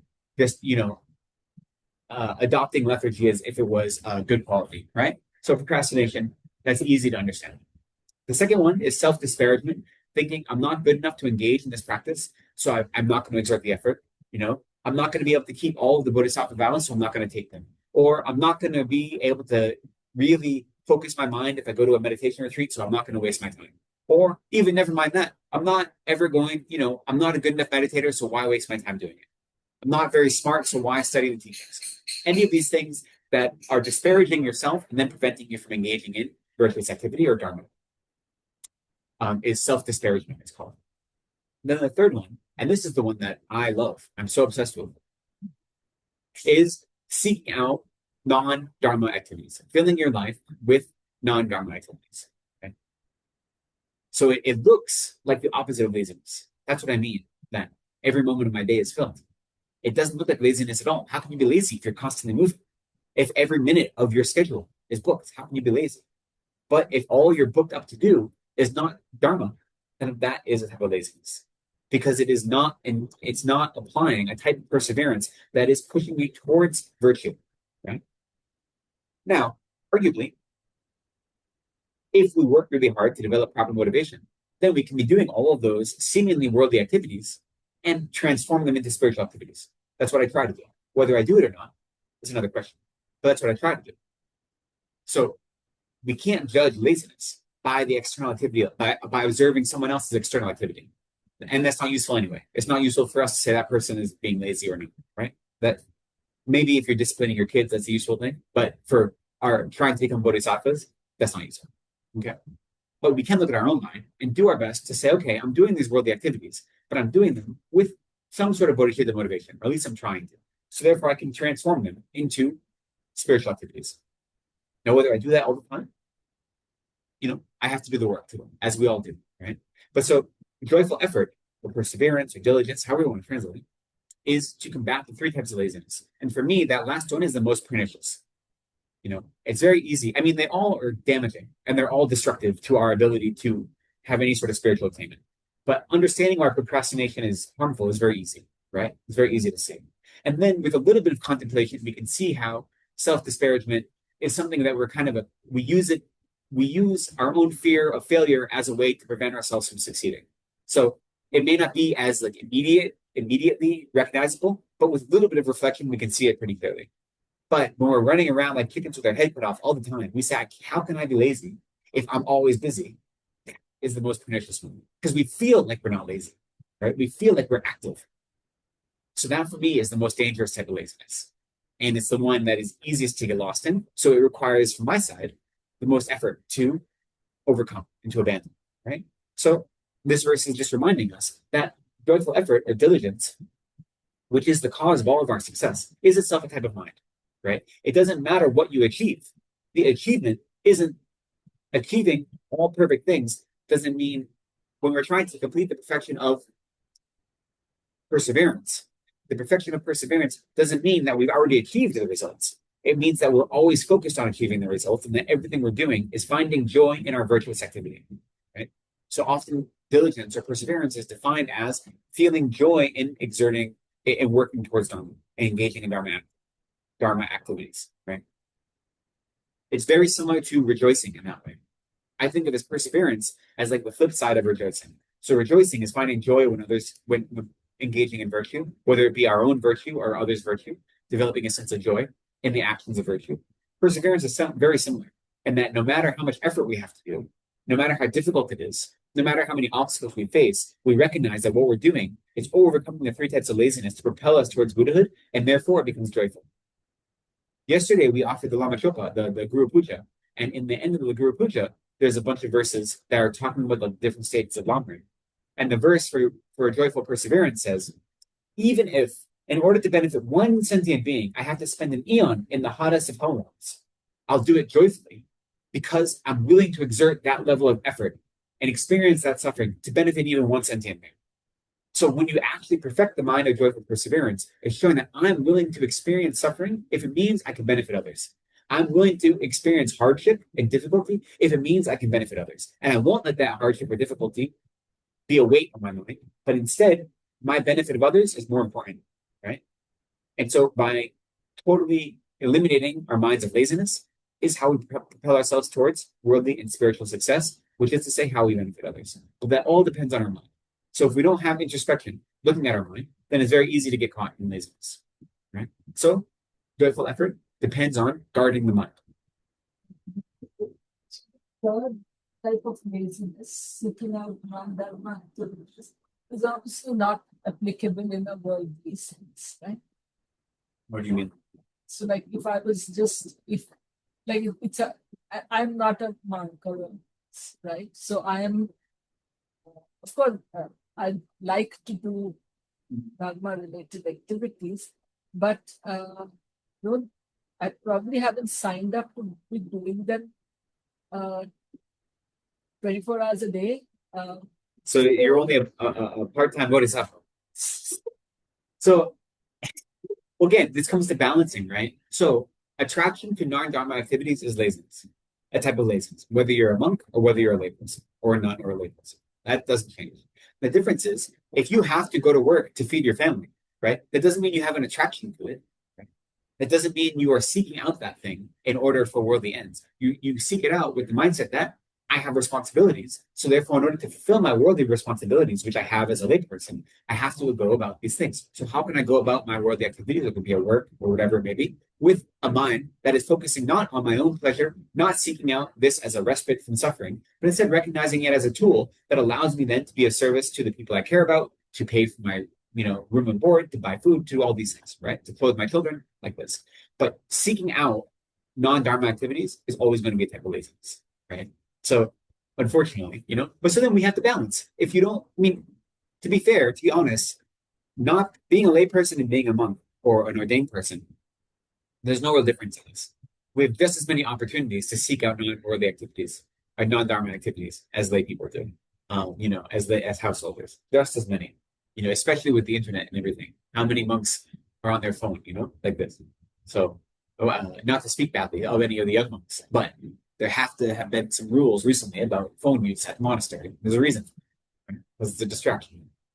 So the definition is the same.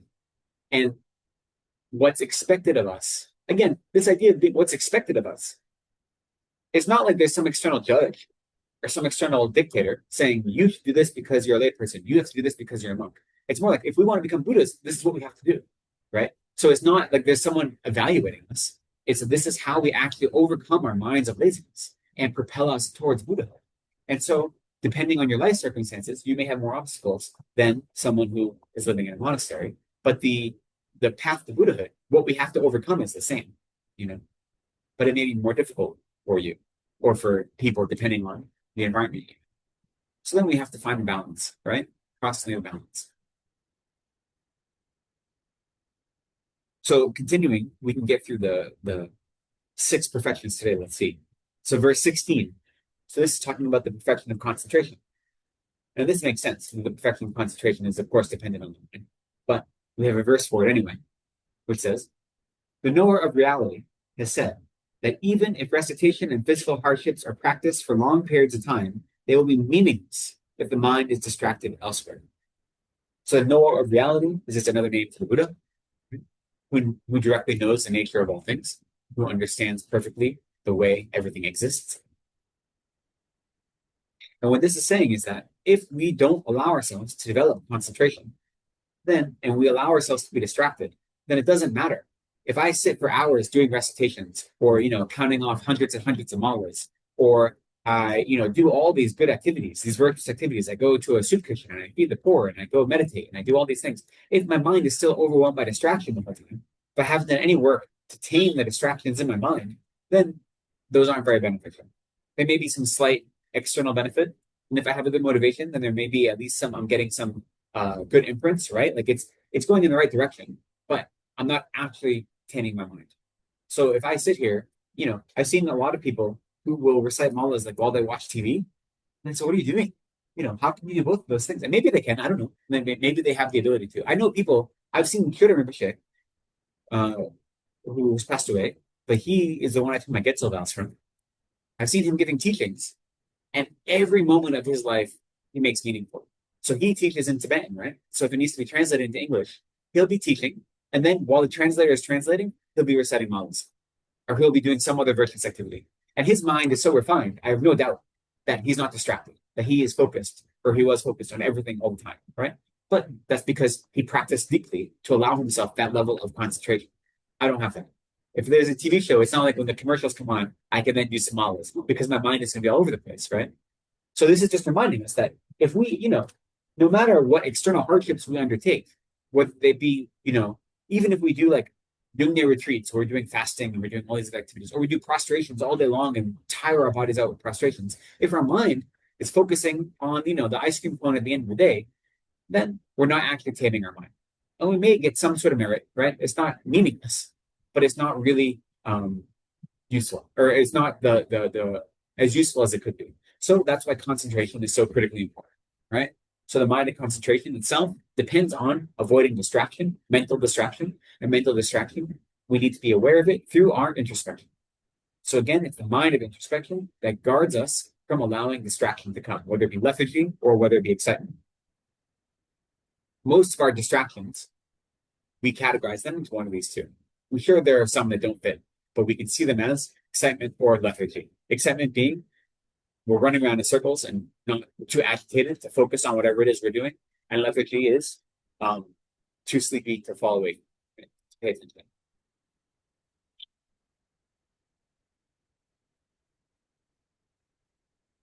So if we hope any of our spiritual activities to bear fruit, we need to have some level of concentration, right? Which is why, mindfulness meditation, or quote unquote mindfulness meditation, which as we talked about really isn't focusing on mindfulness. That's a tool. That's part of the meditation as we discussed earlier today. So placement meditation, really being able to develop single pointed concentration is so critical no matter where we are in our spiritual journey. Once, I think in 2016, there was a long life puja for Kabjalama Rinpoche in Singapore. And a lot of monks and nuns went. And I was there. And we actually had a animal liberation ceremony. They had bought a bunch of seafood, and we went out into the ocean to free it. And there was a bunch of monks and nuns together. And we were waiting. I don't remember. We were waiting at the boating at the place where we get on the boat. And I was sitting with Venerable Joan. I don't know if any of you know Venerable Joan, long-term student of Lama Zopa in Malaysia. She does a lot of the typing and a lot of translating. Really, really wonderful. And then another nun, a nun who was a newer nun, relatively new nun. And I don't remember how the conversation came up, but this new nun said, "Oh, I don't bother doing shamatha practice anymore because I practice tantra." And Joan just looked at me and was like, and I was like, "I'm not. You're the nun here. You can deal with this. I'm not going to say anything." Right? And to be fair, like sometimes nuns have a hard time when monks criticize them for good reason, because there's a lot of misogyny. And even though it's not contained within the teachings, our experiences of it's still there, right? So people get frustrated. So I was like, you know what, Joan, you can handle this. I'll let you handle it. But this idea that since I practice Tantra, which is a higher level of teaching, I don't have to work on shamatha anymore, is totally mindless.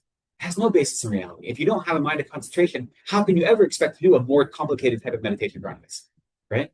Now, it's not to say you have to perfect and have a perfect mind of calm abiding in order to begin the practice of Tantra. It's not what we're saying, right? But what it is saying is that you shouldn't be giving up this practice with the idea that I'm only going to focus on these higher practices. I don't need the lower. No, they all work together. If you can't actually sit for 20 minutes and not allow your mind distracted, how can you do a tantric meditation, right? It's impossible, right? So this idea that we're ever going to achieve something if we don't free ourselves from our mental distractions is silly. So in that way, developing concentration, the perfection of concentration, is critical for whatever we want to achieve, especially for our spiritual goals.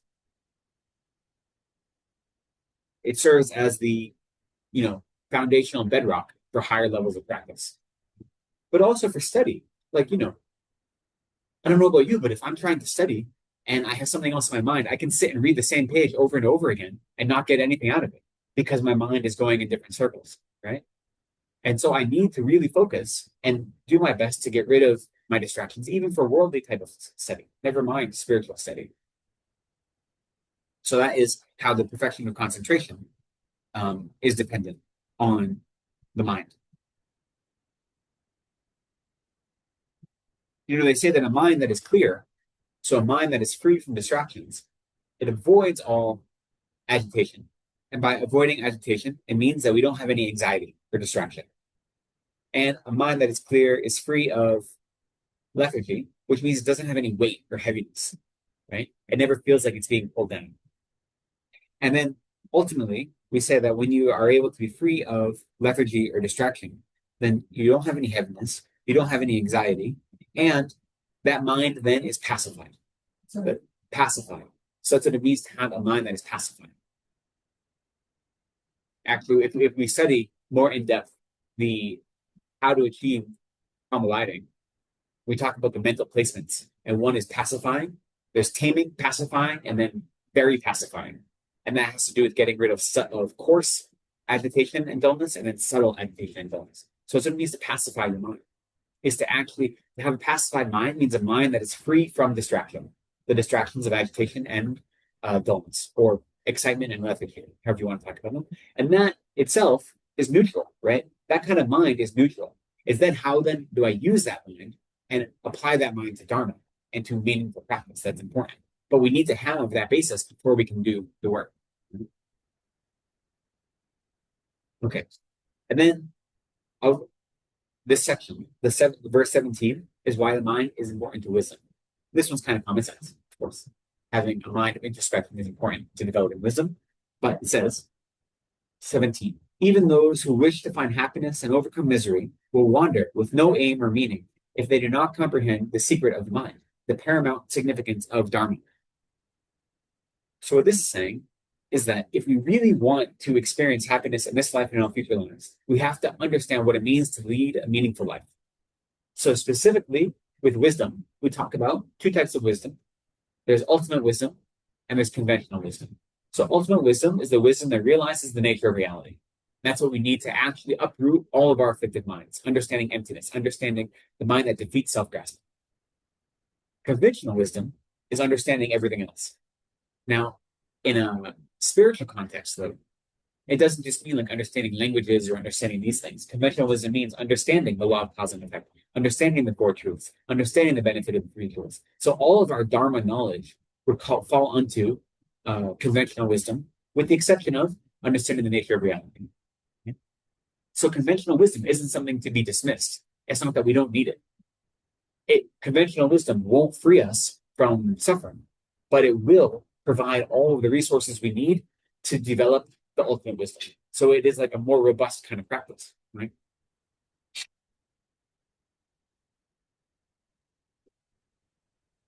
So if we want happiness in our life, we need to develop both types of wisdom. I know that a lot of us, when we are new to study, emptiness can be scary to try to study, right? Because it's the philosophy that is the Buddhist understanding of the nature of reality. It's a heavy thing, right? And it's easy to misunderstand. We have all these how do you say it? All these instructions not to teach it to students that are inappropriate vessels and things like this, right? So it can feel very overwhelming. If we don't study emptiness, we're never going to make the real progress we want. And even a baby, small, tiny understanding of emptiness can have outsized effects in our everyday life. So when I say the very simple way to understand emptiness as a newcomer, as a beginner, is to realize that nothing exists the way it appears to me. Because the way things appear to me appear that way due to my own delusions and to my own dualistic thought and thinking. And so the reason that's important to recognize is that when I react out of anger or out of jealousy or out of attachment, I'm not reacting to reality. I'm reacting to whatever I have superimposed upon reality. I'm reacting to my experience of reality, but not the way things actually exist. And in the beginning, just that level of understanding, a small amount, can help turn down the dial from our emotional states, right? When I notice myself reacting, out of great attachment to something, I say, what am I attached to? I'm attached to this thing that I've projected, to these good qualities or to this beauty or to this whatever it is that I have put onto this thing. That isn't the nature of the thing, whatever it may be. I have put it. And so by recognizing that, it doesn't prevent the attachment, but then when I'm sitting in it, I can turn down the volume so that attachment isn't as overwhelming. even if we look at the self-cherishing mind and the 8 worldly dharmas that we are constantly letting guide us around, we say that I am attached to pleasure and I'm always averse to discomfort. I'm attached to gain and profit and I am averse to loss, right? That's because the way I define those things is based on my worldly experience of those things. But they don't exist that way. They exist in a neutral state. And it's my superimposition of them as being harmful or difficult that is what's causing me to engage in such a behavior, right? So having a small understanding of how emptiness works, right, complements the rest of our practice. And it makes the rest of our practice have a more robust experience. So we shouldn't be afraid of it. Yes, I do see what you mean, Venkatapal, but to say, to tell yourself all the time, happiness exists as the way it appears to me, is also very confusing and shaky, because all my life I have, like if I'm going to be questioning my basis of understanding the world around me, then how am I going to proceed in it? The Dharma is revolutionary for a reason, right? You're right. They say when you very first realization of emptiness, so not just kind of this like baby understanding and talking about, but when you actually have a realization of it, the first emotion is fear. That is how you know that you've had a realization of emptiness, is you have a moment of fear, right? Because it's overwhelming. When we actually understand the way things exist, it does totally upend all of our experiences, 100%. So, knowing that, then we say, okay, how can I apply this in a meaningful way to my life? So, we can't relitigate everything we've done in our life up to now, right? That's not useful. It's only useful if it allows us to grow and to be more beneficial to ourselves and to others. Emptiness can be scary. And it can also, if we don't study it appropriately, it can lead to like a psychosis, right? It can lead to believing nothing is real. I'm in the matrix, this kind of thing, right? Which is why it's appropriate to go slowly in our study and apply it in a meaningful way with the advice of our teachers and of our Dharma community, right? So we don't let ourselves get overwhelmed by it. And if you feel this sense of dread coming, this idea of emptiness, then nothing exists the way it appears to me, and that like gives you a sense of anxiety and dread, then you turn it down a little bit and you don't allow that to be your focus, right? But ultimately, when we're able to realize that, it does help us pull the rug out from all of our afflicted emotions. When we understand that this I that I'm grasping to, as if it were really existing, doesn't exist the way I've always believed it to exist, then it's much easier not to be attached when someone insults me, and much easier not to cling to external things as if they validate me and make me happy. Because there's no permanently existing, non-changing, substantial self that is actually receiving it. That's a superimposition I've put onto the constantly rotating and moving and fluctuating concept of I, the mere I that I have. So we can allow that understanding of emptiness, the lack of self-grasping, whether it be the self of person or the self of phenomenon, to then pull the rug out from all of our afflictions and to make all of our other virtuous minds weightier. But if you feel like it is totally disrupting your ability to practice in a meaningful way, then you put it down. And again, when you're living in the world, you always have to find a balance. How do I keep living in the world? Because that is a responsibility I have. So if this thought totally overwhelms me and makes it impossible for me to make the decision of what I'm going to make for dinner tonight, because dinner is not going to appear to me the way it appears to my children, the way it appears to my husband, then okay, that's not helpful, right? At that point, then, so we have to find a balance of how to do. But that doesn't mean ignoring these topics and not letting that kind of fear then push you away from studying emptiness at all.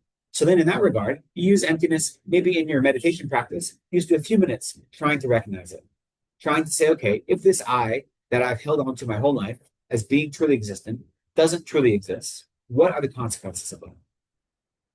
And just think about that. What follows from that thought, from that realization? And that doesn't mean you act on it right away, but just contemplate. What are the potentialities that are available to me if this limited idea of a self that I've held onto my whole life wasn't real? How does the infinite capacity of a Buddhahood actually exist in my mind? And it can't exist in this simple self that I've been grasping onto, right? And if I know I have the infinite capacity of a Buddha, as all do sentient beings, then there has to be something else.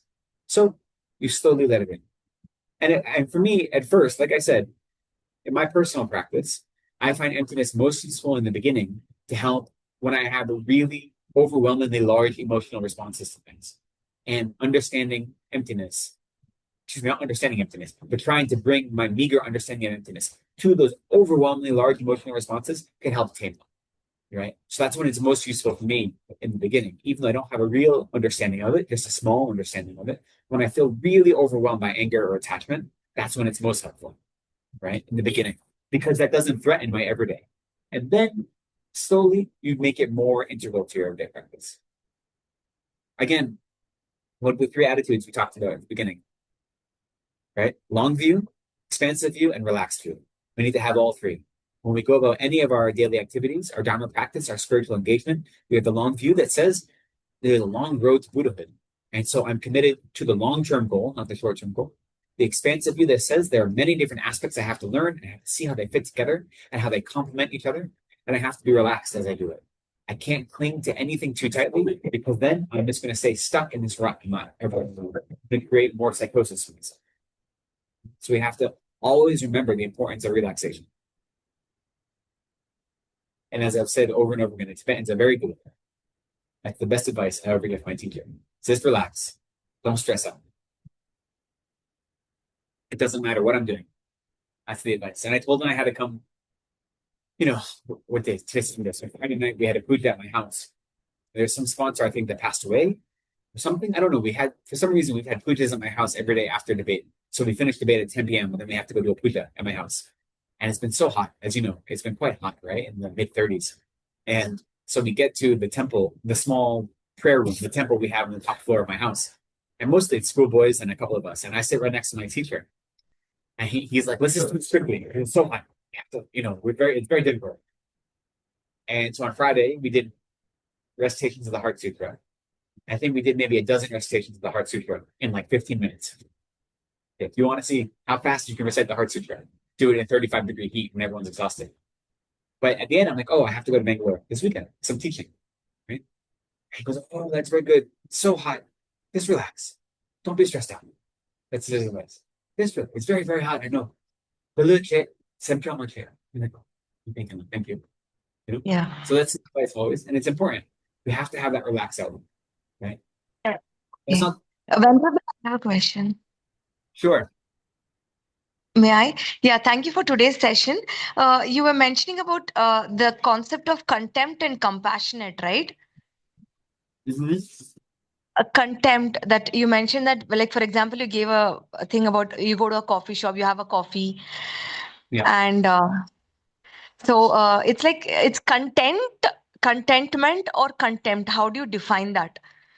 Like you have to Contentment. be whether you mentioned that Mhm. whether you don't have something or you have something, you should always see the situation in a very content and a compassion. That's the best way to handle Yeah. to be, So renunciate something you were mentioning. Yeah. exactly. Thank you. So yeah, thank you. It's a good question. And it's also I have to be careful. Content and contempt are very similar sounding. So I don't mean contempt. I mean content, being content. So content and compassionate. If we think of contentment, that is the embodiment of renunciation, and compassion is the embodiment or leading towards Mahayana, the Bodhisattva. So these are the two attitudes we should be cultivating as motivations for everything we do, and they make our minds less disturbed. So contentment is developing a mind that doesn't react to the external stimuli, whether they are quote unquote positive or negative. So when you experience obstacles, it's a mind that doesn't become overwhelmed and say everything is awful, everything is going to hell, and this is the waste of the day. And when things go well and you get what you want, it doesn't become elated and jump out of its skin because it's so happy. It's a mind that is able to deal with whatever happens externally and not be wild up or down. That is refusing to ride the roller coaster, right? Is just watching from the sidelines and saying sometimes there's up, sometimes they're down, but I'm not allowing those external circumstances to affect my own emotional well-being. Right? So contentment, when you actually have a mind of contentment, what you're doing is providing a sense of joy and calm that is never going to be disturbed by outside influences. Now, it can seem like you're denying yourself. Because you can say, well, when things happen that are good, I want to be excited by those good things. And contentment means tapping down on that, right? But the problem is that thought is misunderstanding what it means to be happy by external circumstances. Because if things go well, whatever it may be, someone gives you a gift, let's say, and you allow that gift to all of a sudden be the source of your happiness, you're defining your happiness as something that exists outside of you, right? So I can feel joy when someone gives me a gift, and I can be appreciative of it, whether it's a gift that I really need or whether it's a gift I don't need, whatever it may be. I can feel that joy, but I'm not allowing my own sense of happiness to be dependent upon that gift, right? So we can still experience joy. Contentment itself is a type of joy, but it's just not allowing myself to be at the whims of external phenomena. It's recognizing that the heart of my joy has to come from me. And if I'm grasping onto external phenomena as if it was bringing me happiness, then my happiness is so dependent on things outside of my own control that it's not real happiness. It's constantly changing. So that's what contentment is. Contentment comes from renunciation. So renunciation is another one of these terms in English that is very easy to misunderstand, that we think, because we use the word a renunciant, we use it as a synonym for a monk or a nun, right? Someone who has renounced everything. But when we say renunciation, what we're renouncing is we're renouncing samsara. We're renouncing the suffering of samsara. That's what we mean by renunciation. So another term for it is self-compassion. Wishing for oneself to be free from the suffering of samsara is renunciation. That's what it is. Self-compassion is renunciation. And it doesn't mean wishing I was never happy. It doesn't mean wishing I don't experience joy. It's wishing that I do not recognize. It's wishing that I do not cling to external things as if they were the source of my happiness or the source of my suffering, but recognize that my happiness and my suffering come from my own mind. And therefore, to be free from suffering, I have all the power I need. And it means I don't cling to external validations as if they were the actual source of my suffering or my happiness. So that's what contentment is. And then compassion is then the flip side of that, taking that wish for myself to be free from suffering and extending it towards others. So if I wish for myself to be free from suffering in that way, compassion is wishing for you to be free from suffering and all sentient beings to be free from suffering, right? So those two things should motivate us in all of our activities. Yeah, thank you, Venerable. And I had a small request. I gave a token of respect of Amul dark chocolate to Sadhana. Yesterday, I came in very late. I met you at the door. Please collect it from her, my offering to you. I received it. Thank you very kindly. Yeah, thank you so much for your Dharma sessions. I'll say that the thank you. dark chocolate is not happiness, but it's very close. Very thank you so much. Yeah. You know, though, that actually it leads to a good story about expecting happiness and expectations of happiness coming from outside of you. So I'm sure I've told this story before, and it's not my story to tell, but I tell it anyway. So I'm friends with Dr. Nick Rebush, who is one of the early students of Lama Yeshe. He's the current, the only director of the Lama Yeshe Wisdom Archive. So any of these free books that come out in the Lama Yeshe Wisdom Archive, he's the one that produces them, or he runs the Lama Yeshe Wisdom Archive. And so he was a monk for 12 years at Kopan with under Lama Zopa Rinpoche and Lama Yeshe. And I don't know if this was before he became a monk or while he was a monk. Probably before he became a monk. He was at Kopan and he received the care package. He's from Australia. So he received the care package. And in that care package was like some really luxurious dark chocolate, like really wonderful dark chocolate. And you have to remember, this is in the 70s, in the mid to late 70s. So what was available in Nepal was much less. Like you never get something this quality in Nepal. So he got this and he coveted it so much. And he was so excited that instead of eating it right away, he hid it away because he didn't want anyone else to see it. And he finally left and he went to the hill behind the monastery because he didn't want to share it because he knew this dark chocolate was going to be his happiness. He didn't want to share it with anyone. And of course, as soon as he opened it, he said a bunch of little Nepali boys showed up. Like, of course. So he said, fine. And he gave them some of this chocolate. And they took a bite of it and they spit it on the ground because it was so disgusting to them. Because they're so used to whatever Nestle chocolate that was common. The very sweet milk chocolate was what even now in India, that's more common, right? But especially in Nepal in the 70s. And so this really rich, dark chocolate that was bitter and delicious and such a source of happiness was nothing but disgusting to them, right? So they spit it out. And so he tells the story of like how heartbroken he was, that he gave away this precious gift only for it to be spit on the ground. But it's a real great lesson to see. One, that he was investing so much of his own happiness in this external chocolate, because chocolate is pretty close to happiness, let's be honest. But two, the perception of that external thing, for him, it was a source of happiness. For them, it was a source of disgust. So does that chocolate contain happiness or disgust? Neither. It depends on how you perceive it. Right? And that's a very simple example because, we can understand acclimation and different, taste profiles that we become accustomed to. But still, we see the being flavorful or being disgusting doesn't exist in the object. It exists in our relationship to that object, right? But so I appreciate the dark chocolate. I will consume it with as little attachment as possible. No Yeah. promises. Thank you so much. Yeah. I imagine he did not give them anymore, but I imagine they did not want anymore.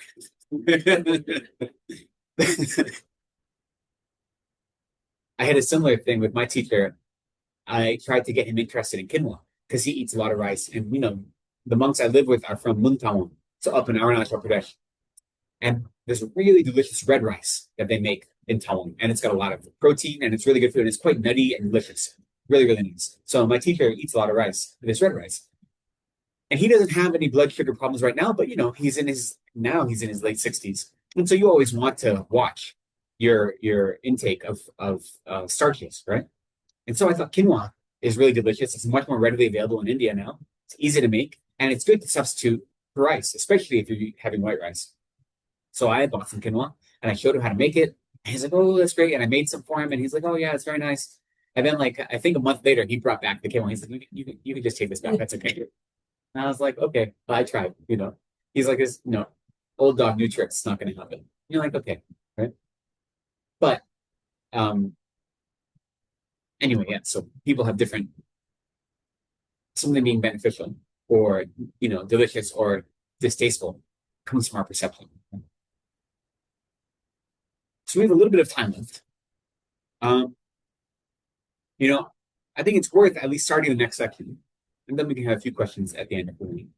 So our first section of this chapter was talking about why it's important to guard the mind, right? And how the mind itself is what keeps all of our practices virtuous and makes all of our spiritual activity worthwhile, or makes it worldly. So the first 8 verses or so were about the importance of guarding the mind. Now, these next set of verses were how the mind itself is the source of all of our good qualities. So it's not just that our mind is protecting us from harmful activity, but it's also promoting all the good qualities. And we can't understand the perfections as something separate from our mind. And this is especially especially important with regard to generosity and morality. The other ones make more sense. It's much easier to recognize that concentration and effort and wisdom are dependent on it. But it's easy to mistake both morality and generosity as the external action and not the internal action. Right? So this goes through all that. Now, our next section, starting with verse 18, is then say, how do we make effort to guard the mind? So we've already discussed why it's important to guard the mind, and we've shown that the mind itself is the basis for our good qualities or excellent qualities. Then we say, well, how do we actually begin to exert effort to guard the mind? So that is what we talk about in the next section. I will say this chapter, chapter 5 and chapter 6 are so easy to understand. Some of the chapters in this book, in this text, are complicated, especially chapter 9. We'll get there eventually. That's very difficult. But the reason a lot of them are complicated is because he is responding to imaginary opponents.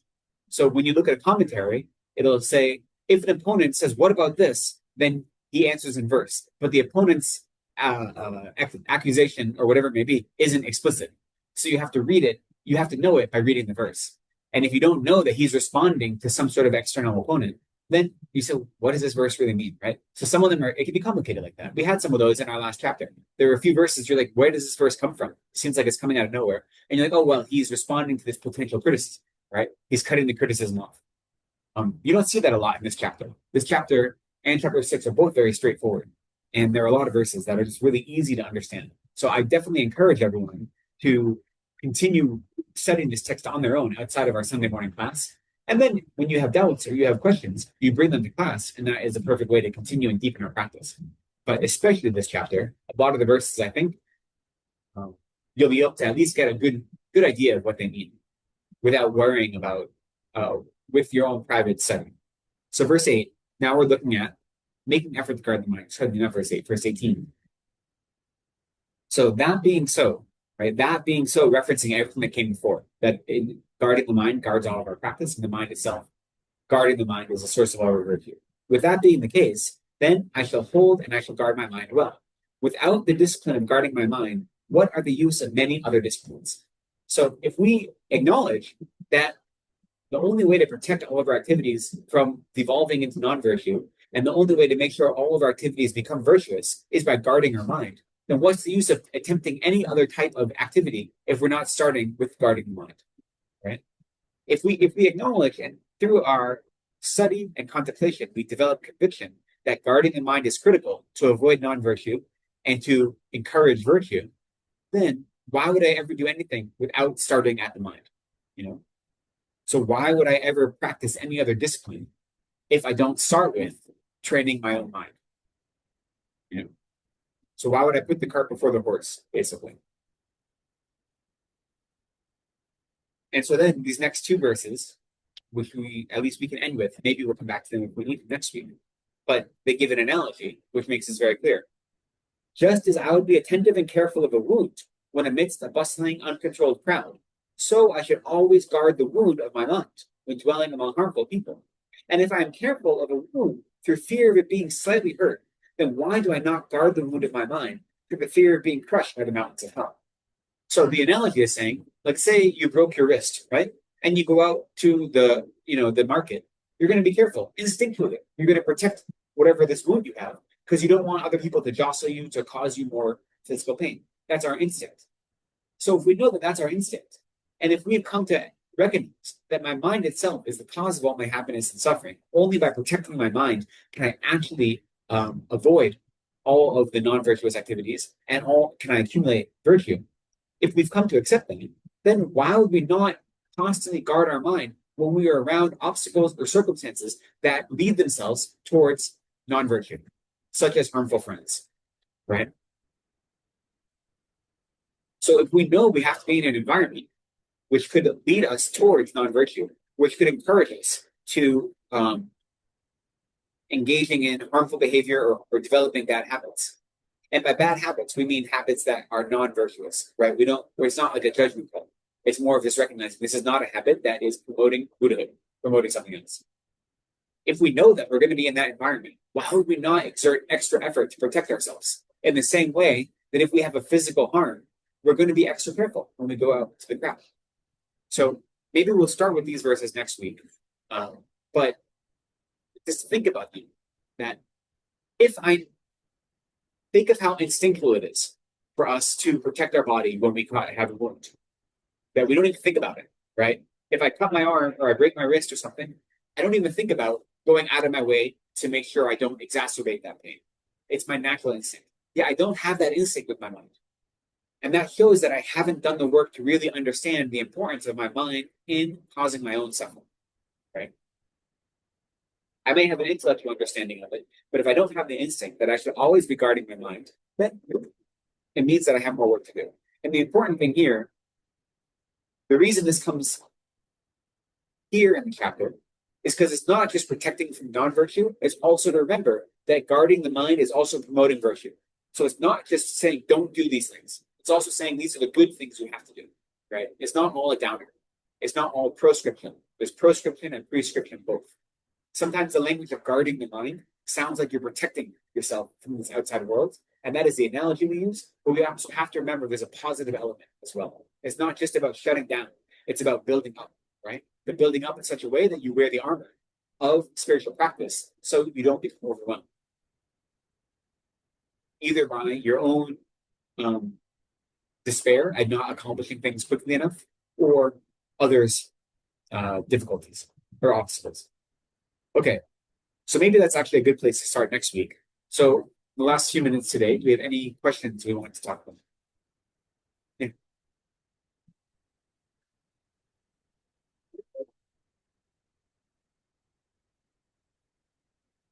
Oh, sorry. Did we cover that verse? Oh, okay, that's the next verse, right? Yeah. So that's the next verse. No, this we have to remember with that verse. Sorry, let me pull up that page.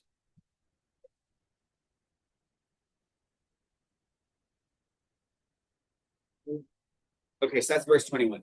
So what that is pointing to, and the reason for that is you have to remember the audience of this is an audience of monks. And so what it's saying is showing the two objects. So we think of the three poisons. We have the three poisons of attachment, desire, and attachment, anger, and ignorance. Huh? But not that but they aren't the audience who are receiving this teaching when he taught it. Yeah, yeah. At least that's how we understand the historical giving of this teaching. The audience was an audience of monks. So now, when we read that, I didn't cover this verse today, but we'll talk about it next week. But this is just showing for an audience of monks, the majority of those monks, the object that's going to cause them to be to develop anger is harmful people, and the object that's going to cause them to develop attachment is going to be women, right? And so that's the reason those are the examples given. But what it's really pointing to is any external object upon which you develop a mind of either anger or attachment, right? And so in the case of an audience of primarily monks, those are going to be the examples used. But that's the reason it says that. It is slightly.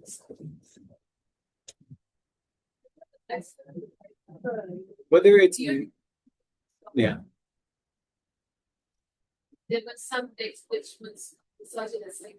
What it is, the line number 7, and will say that this but in the same text, if we taught the times, then the next is it has then.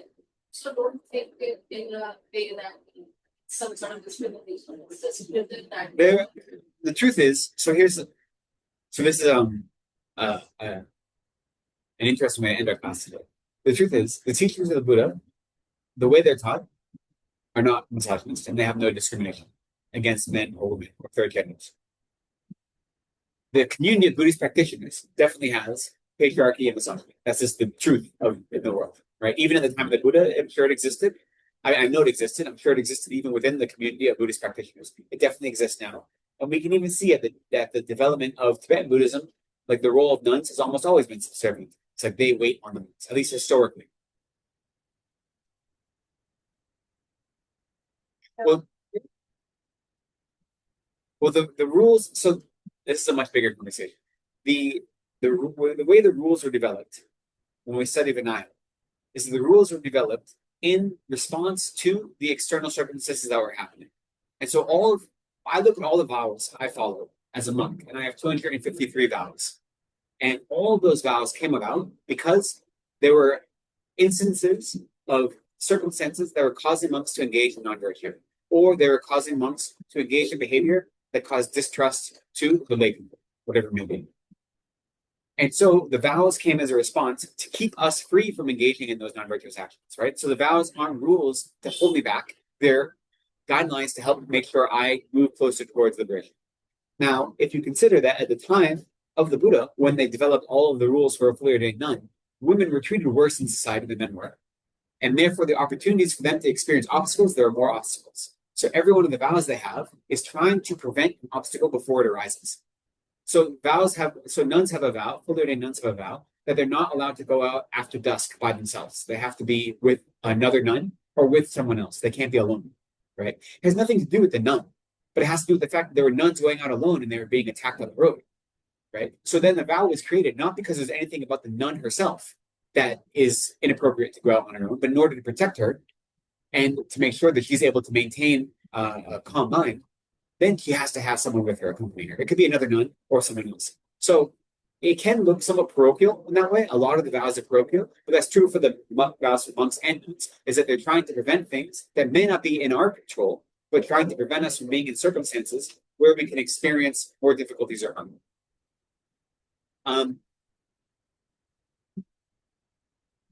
Let's leave it there for now, just because it's time to go. It is an important question, and I personally won't deny that patriarchal experience, that patriarchy and misogyny both play a role in Buddhist communities.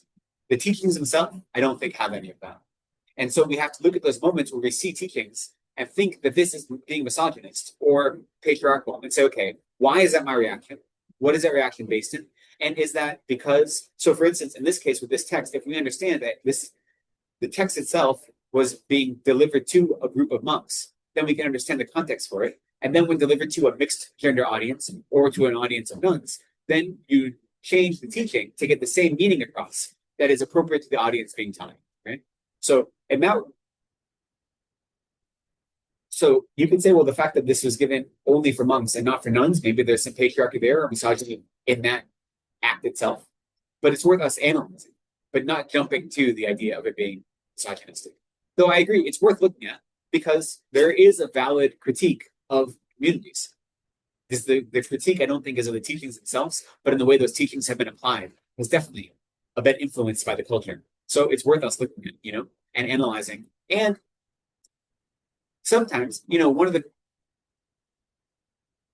have to find a balance. So we look at one of the phrases we see in many of our prayers referencing bodhisattvas is the son of the conquerors. We say a son of Gyalten, son of the conquerors or son of the victors is another term for bodhisattvas.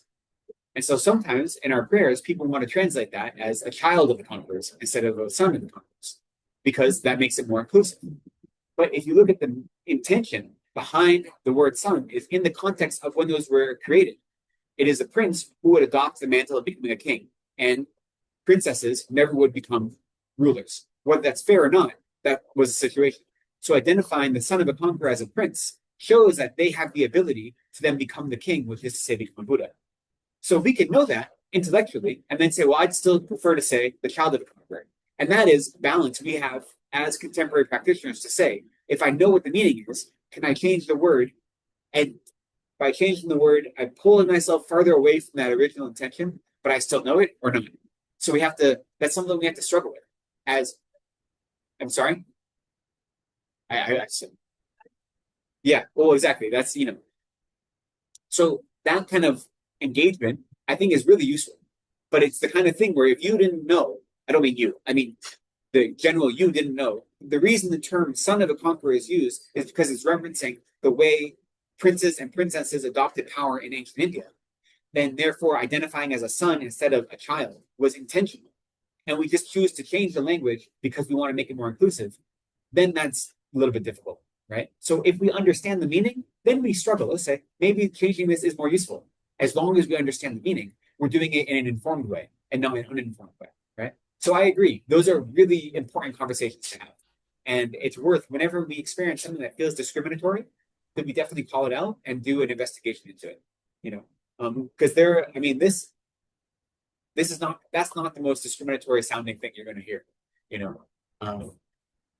when you study the medicine Buddhas and all the medicine Buddhist prayers, it's, may all women, I pray that may all women disparage their wounds and always be reborn men, is like a very explicit request, which is, again, not misogynist, very easy to sound misogynist. The reason, why am I starting this conversation now? This is a bad idea.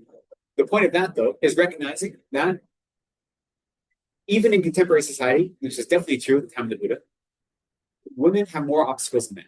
This going about society, right? That you can't argue that, right? Now, that's not because there's anything inherent to being a woman, but it's because they're treated poorly due to patriarchy and misogyny, right? So therefore, if your only goal is to have the best conditions to practice, you want to eliminate as many obstacles as possible. And being born a woman who may experience pregnancy and childbirth, which then overwhelms your life while you're carrying the baby, if not afterward, and you're experiencing discrimination from the outside, it makes it harder to practice, right? Now, arguably, we could say there's a lot of benefits to experiencing those types of discrimination because it gives you a strength to overcome them and so forth. There's a lot of benefits to it, but from a very objective point of view, someone born a woman generally is going to have more obstacles than someone born a man. So therefore, you might see in prayers, I always be reborn man, or may all women disparage their wounds, right? And so you may not agree with that, and that's fine. But at least you can understand that it's not intended to be misogynist. It's intended to recognize that the circumstances are such that it is currently harder to be a woman than a man. And whether you agree with that or not, then you wrestle with it. That's fine. Like wrestling, huh? Right? But so the point is, but it's easy to read those kind of things and just right away jump to being like, oh, this is so awful. And I'm not going to say that. There are definitely Buddhist teachers who are misogynists, so I'm not going to put everyone above that. I'm just saying that as individuals, when we engage in any type of study, we should always try to go into it as generously as possible, right? Whether it's spiritual study or worldly study, be as generous as possible. And then use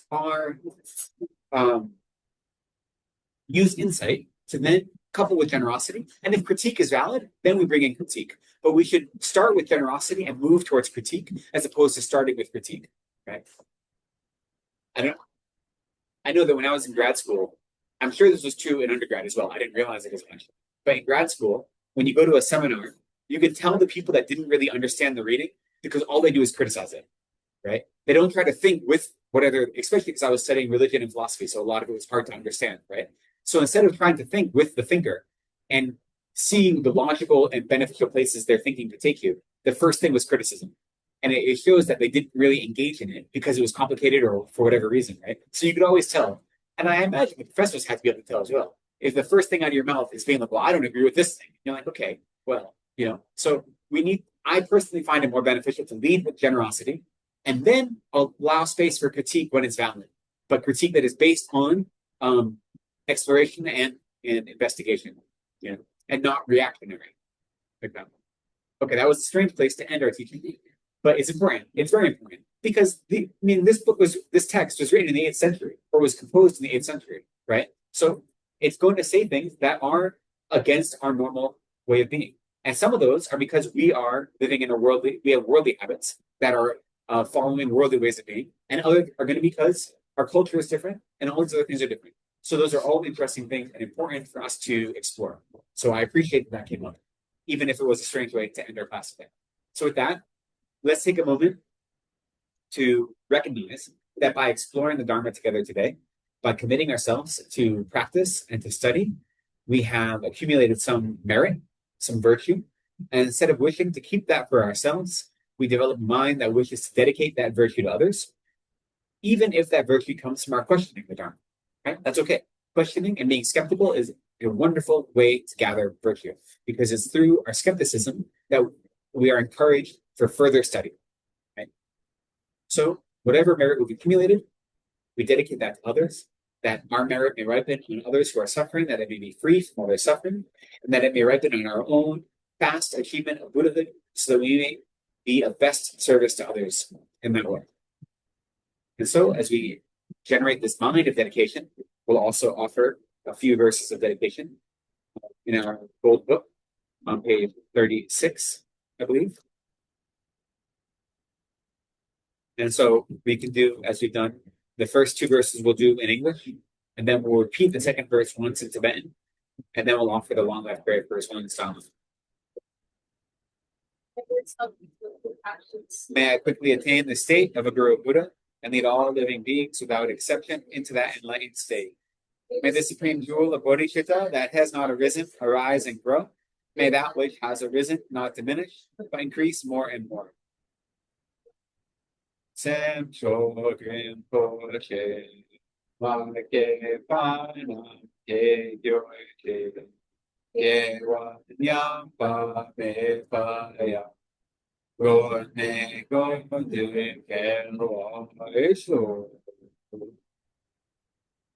In the land encircled snow mountains, you are the source of all happiness and good. All powerful Chenrezig, Tenzin Gyatso, please remain until samsara ends. Thank you, everyone. Thank you so much, everyone, for joining us online. Thank you, everyone in person. I appreciate you. Thank you so much. For coming and teaching, it's a very fun time together. And I'm sure the noise was not forgiving today. So, but instead of all of the obstacles in front of us, you brought us very good. Thank you so much. Thank you, everyone. Thank you all for coming. Next week we will be online, and we will continue.